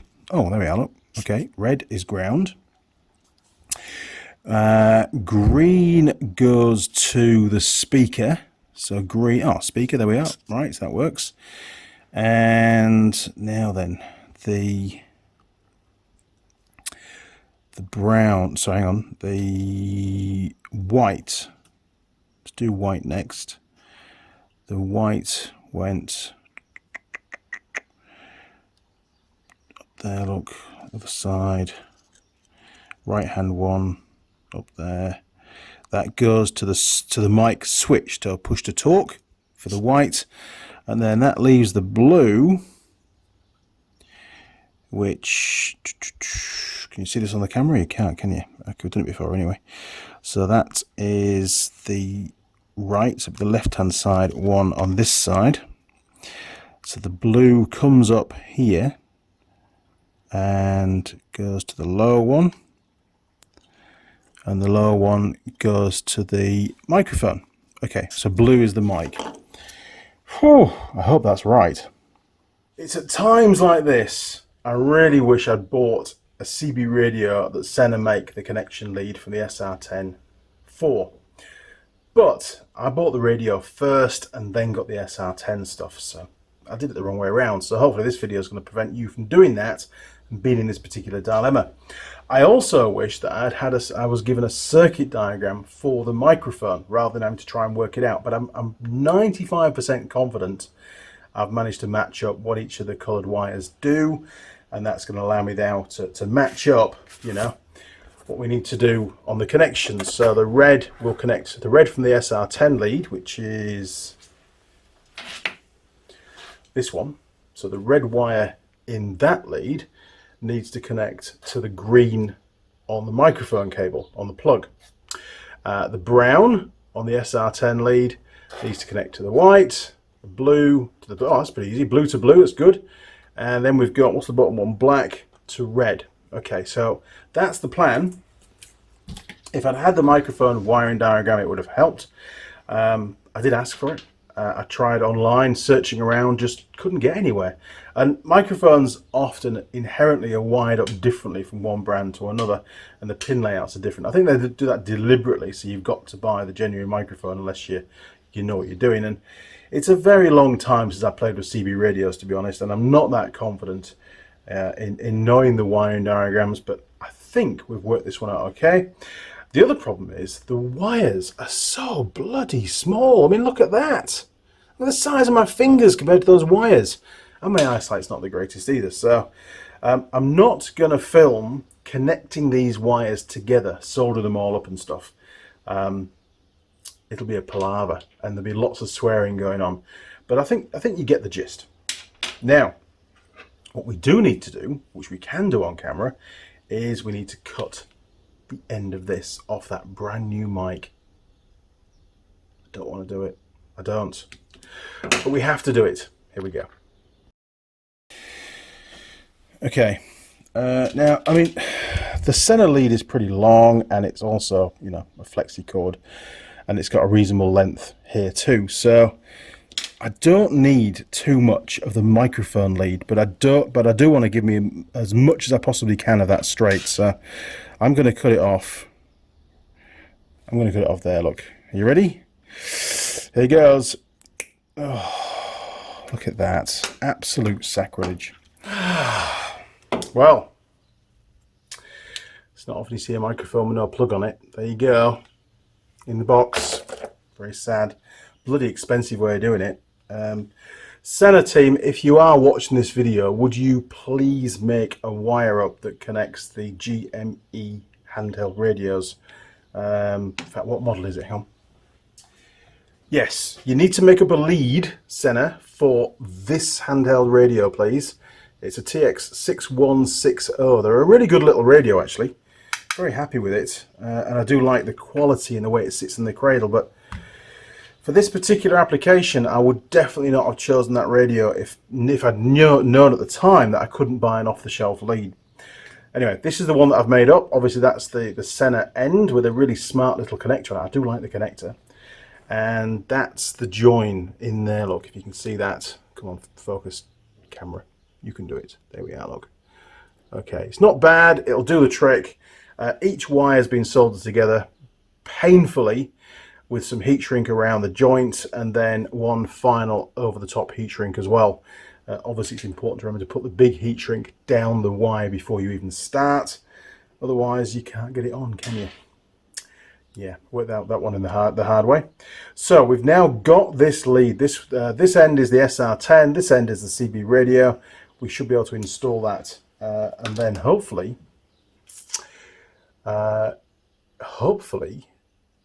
we can actually test it. It should work, shouldn't it? Let's do that. Let's give it a test. Woohoo! Before I forget, for this particular test, I'm going to have to refit the little aerial back onto the handheld radio because I've not done the coax yet for the exterior aerial. So we'll stick that on there. Right, we can fit our new lead to the side of the radio. So on these particular radios, you've got to undo this little blanking plate here. I think. That's what I believe, is what I've been told. So we'll undo that. Screws stay with the plastic because they've got little O-rings and stuff in them, I think. And that's the connection point. So if we get our lead, large pin to the bottom, so we'll stick him in there. It is really good because it's got a rubber O-ring seal around there, so it's actually super watertight. So we'll plug that in there, and then we'll do these up. Well, that one's a bit tight on the threads. Oh, right. And this was why I chose to use the genuine plug, because it's got these little knurled bolts on it, which means it's not going to work loose. It's all about keeping contacts connected because of vibration. So there you go. It is done. Right, to the bike. Now, I fitted you might have noticed in the last clip, I've refitted the little aerial back on the radio because I've not done the, I've still not built up the courage yet to do the little crimp terminal on the end of the coax. That will happen, it has to happen, but for this test it doesn't need to happen. So, plonk the radio down there, get rid of that coax for a bit, stick it out the bottom, that'll do. Okay, now, remember on the bottom of the SR-10 there's a little black plug, we need to get that off. God, there's wires all over the place, isn't there? Hang on, bear with me. There we go, right, that's out of the way. That won't need to go back on again, ever. And if I remember rightly, this just clips on, doesn't it? We had a little play around with it before. Stick that over there. Out of the way for you. Okay, so now we're just got to rotate the plug. Feels pretty good. No, it's not good. Hang on. There we are. Right, that is on. get rid of that now. There we go. Radio in the holder. Okay, now the next job is going to be to pair the SR-10 to the new helmet. We're so close.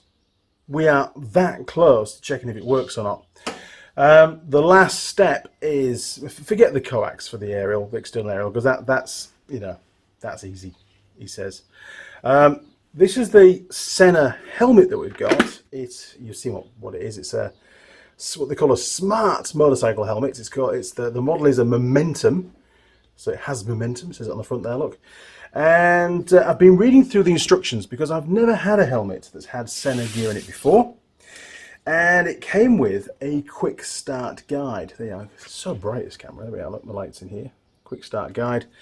Now, there we are. Look, oh, where's it gone? It's on here somewhere. Basic operation, powering up. Checking the battery, ambient, quick start guide. Oh, Bluetooth pairing. There we go. Look, so I'm going to show you this, and off camera, I've a bit of a play around with it. Okay, so that's what it says to do there. Look, and you can, if you've got one of these helmets, you can have the instructions to do it. Now, I specifically bought a SENA helmet and the SENA SR-10 to try and eliminate problems. However, with the SR-10, it also came with a quick start guide, that one there, look. And I've got some instructions. So I'm going to show you the instructions for the SR-10, and hopefully that's going to be some help. Okay, these are the instructions that I managed to download, or somebody sent me them, I can't remember which. And really what I'm trying to do is find out how to pair the two things together, the helmet and the SR-10, the receiver basically. And scrolling down, powering on and off, all that kind of stuff. Bluetooth headset pairing. Well, I would assume that the headset pairing is the same as if you're doing, for the helmet.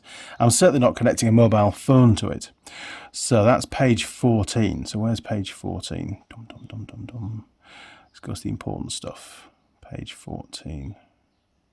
It's actually quite a useful instructions. This didn't come with the actual SR-10 unit. Oh, 18, geez. Andy, take note of the page numbers. 15. Right, 14. There we are. Bluetooth headset pairing. See if we can make it a bit bigger for you. 1. Turn on the Bluetooth headset. Okay, turn on your Bluetooth headset and enter the pairing mode following the Bluetooth headset manual, which is this one that came with the helmet, right? Turn on the SR-10 and press and hold the pairing button for 5 seconds until the LED flashes red and blue alternatively, right? So do that. When the pairing is successful, the blue LED flashes slowly. That's all it gives you on the SR-10 side. Now, these are the instructions that came with the new SENA helmet. And it says on here, Bluetooth pairing, phone, MP3, GPS. It doesn't say etc. It just says those three options. I want to pair it to an SR-10, and there's no information on here on how to do that. And there's nothing in the SR-10 manual on how to pair it to a SENA Momentum helmet. Bizarre, isn't it? So I have been playing around with it off camera because obviously I need it to work and I wanted to show you how to do it. And it has paired, and I have no idea how it's done it. I don't want to go back into the settings because chances are I'm going to unpair it and then it won't work again. But it does tell you, you get a number of options when you're scrolling through. On the configuration menu, it calls it. One is to pair to a phone, one's to pair to an MP3, another one's to pair to GPS, and then it just goes off on a tangent onto some other stuff. So I don't know which one it was I chose, but it does work. Sorry I can't be a lot more help with that, but it's just a bit of a pain in the ass, to be honest. And SENA, if you wouldn't mind, since you make both components, maybe some information in this manual on how to pair it to an SR-10 would be really, really helpful for your customers. Would certainly taken the stress out of the whole thing, because it was quite stressful. So the helmet is paired to the SR-10. That's critical. It needs to work, doesn't it? So now we can test to see if the CB radio stuff works. I can put the helmet on and I can press the push to talk button and you can see if you can hear me or not. And you'll be the first to find out. Geez, I do hope it works. Right, power on, rear of the box. There we go. Now I've got to turn the helmet on. And to do that, press these two together. That's the plus and the dot. Oh my word, she spoke to me. She said, preparing headset. Nice. Hello. Okay, I think it's paired. Let's go and have a look at the bike. Now, it said in the SENA instructions for the SR-10 that when the blue light is flashing or blinking slowly, it's paired. So that looks good, doesn't it? Okay, luckily we have a second handheld radio. So I'm going to turn that on. There we go. Channel number 1, full volume. I'll stick it on the bench. I'll stick you guys on the bench with that radio, you know, in the close to the camera. You'll see me in the background. I'll have the helmet on. I'll be pressing the push to talk button and hopefully you'll be able to hear me. Fingers crossed. Here we go. All or nothing. The radio is on. SENA's on. Okay, here we go. Gonna press the button. Now, can you hear me okay? I've got a helmet on. I can't really hear you very well. Can you hear me? You can. That's excellent. Okay, well, I'm going to replay the footage and see if it's working alright. Okay, so we've tested the transmission, the microphone in the helmet, and it seems to be working just fine. But we haven't tested whether I can hear you or not. So I need to come up with a cunning plan. Give me a few minutes. I'm getting hot in this helmet. It's all gone tragically wrong. My worst fears have been realised.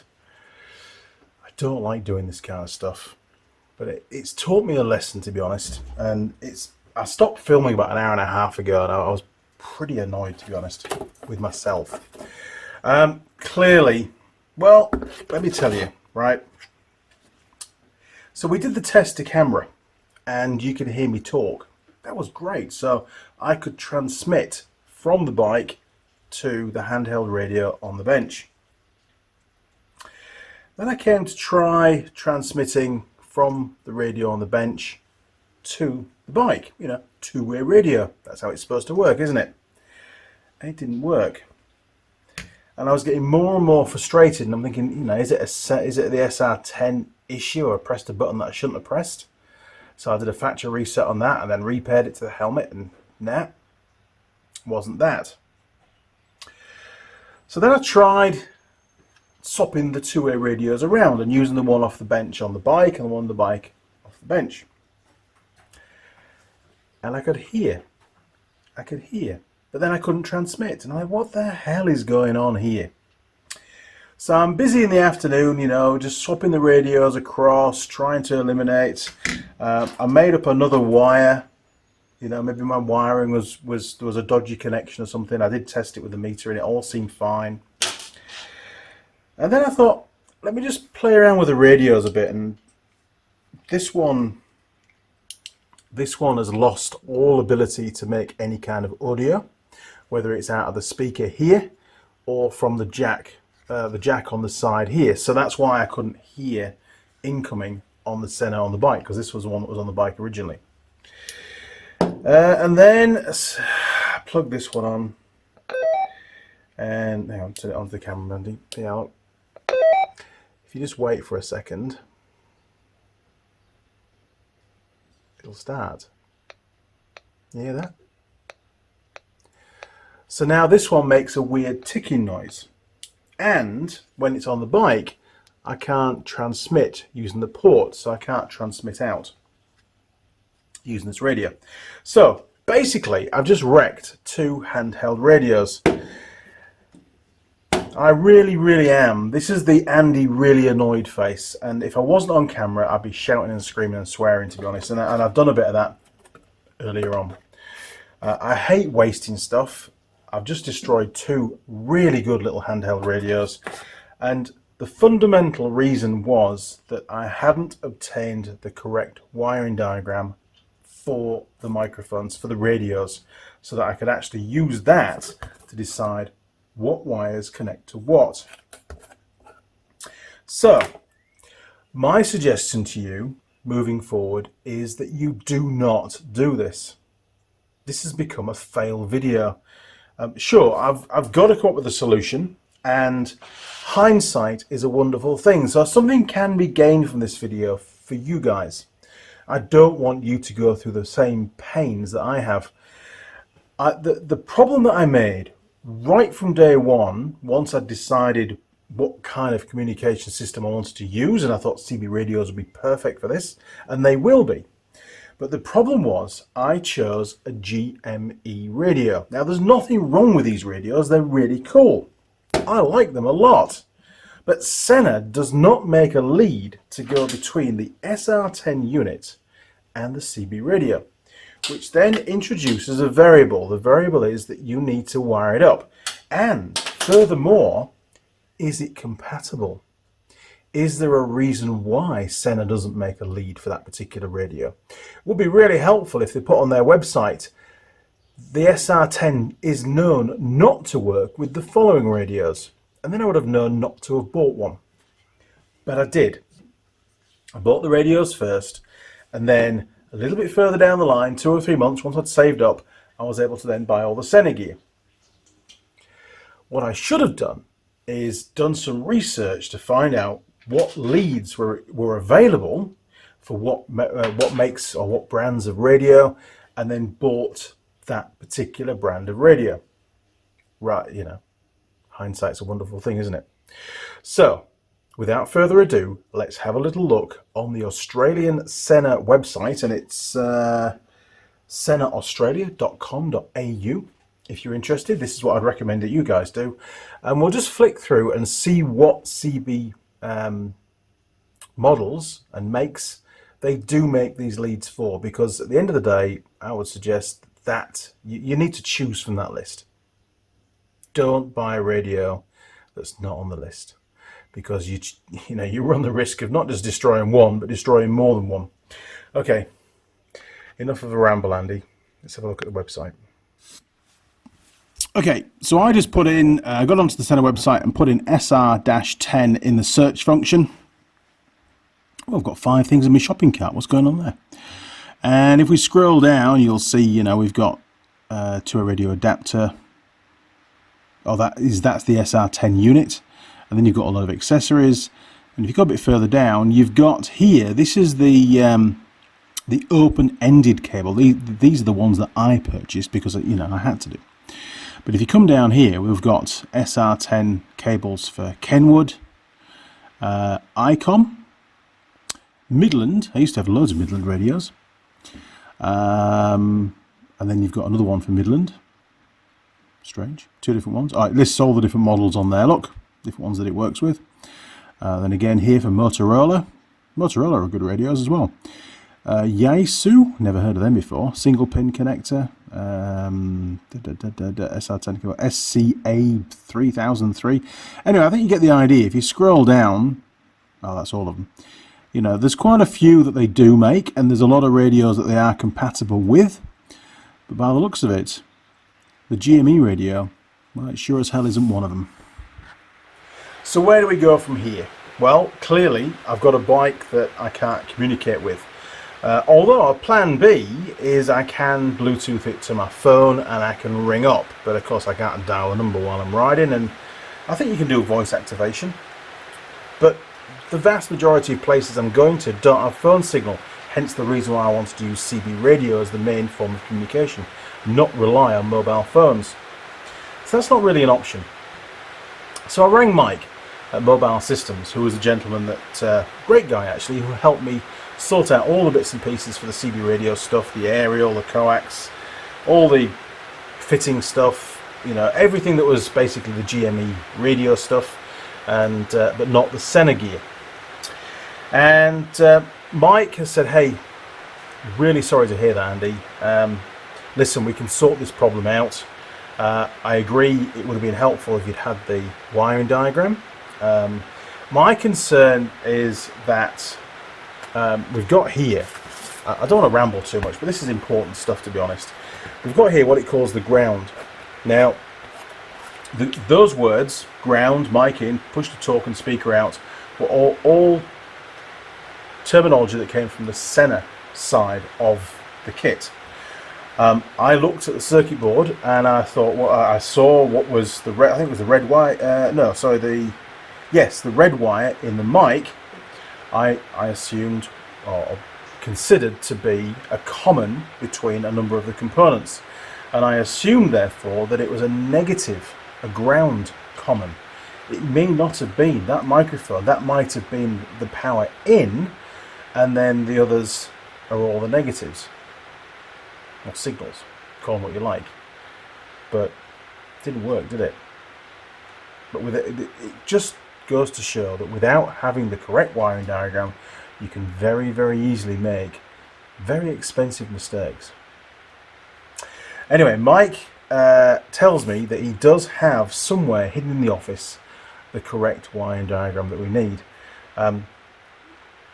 I don't know if it's going to work or not. He says he's done it before. I don't know. I mean, if it is a negative ground or a common, how could I have got it so wrong?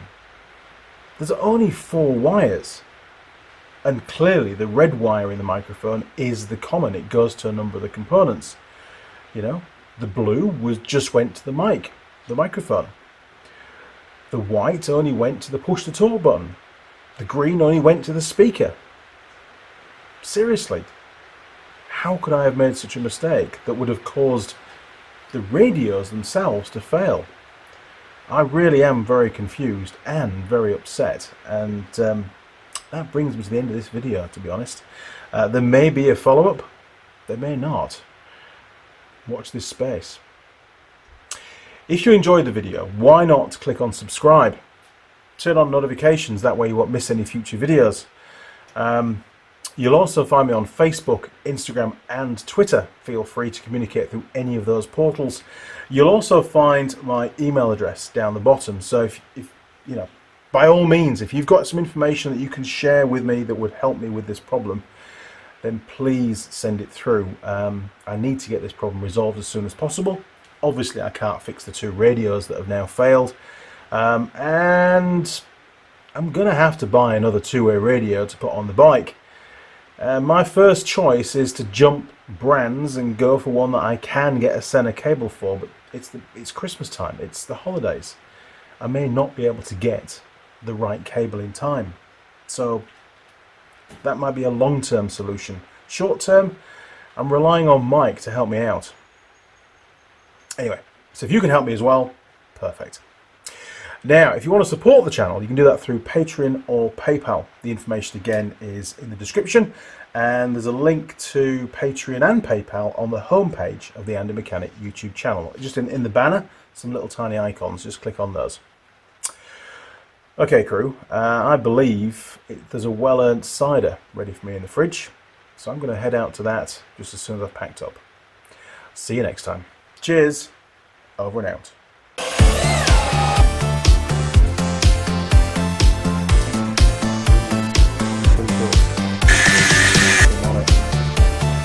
And we get the flip. Oh!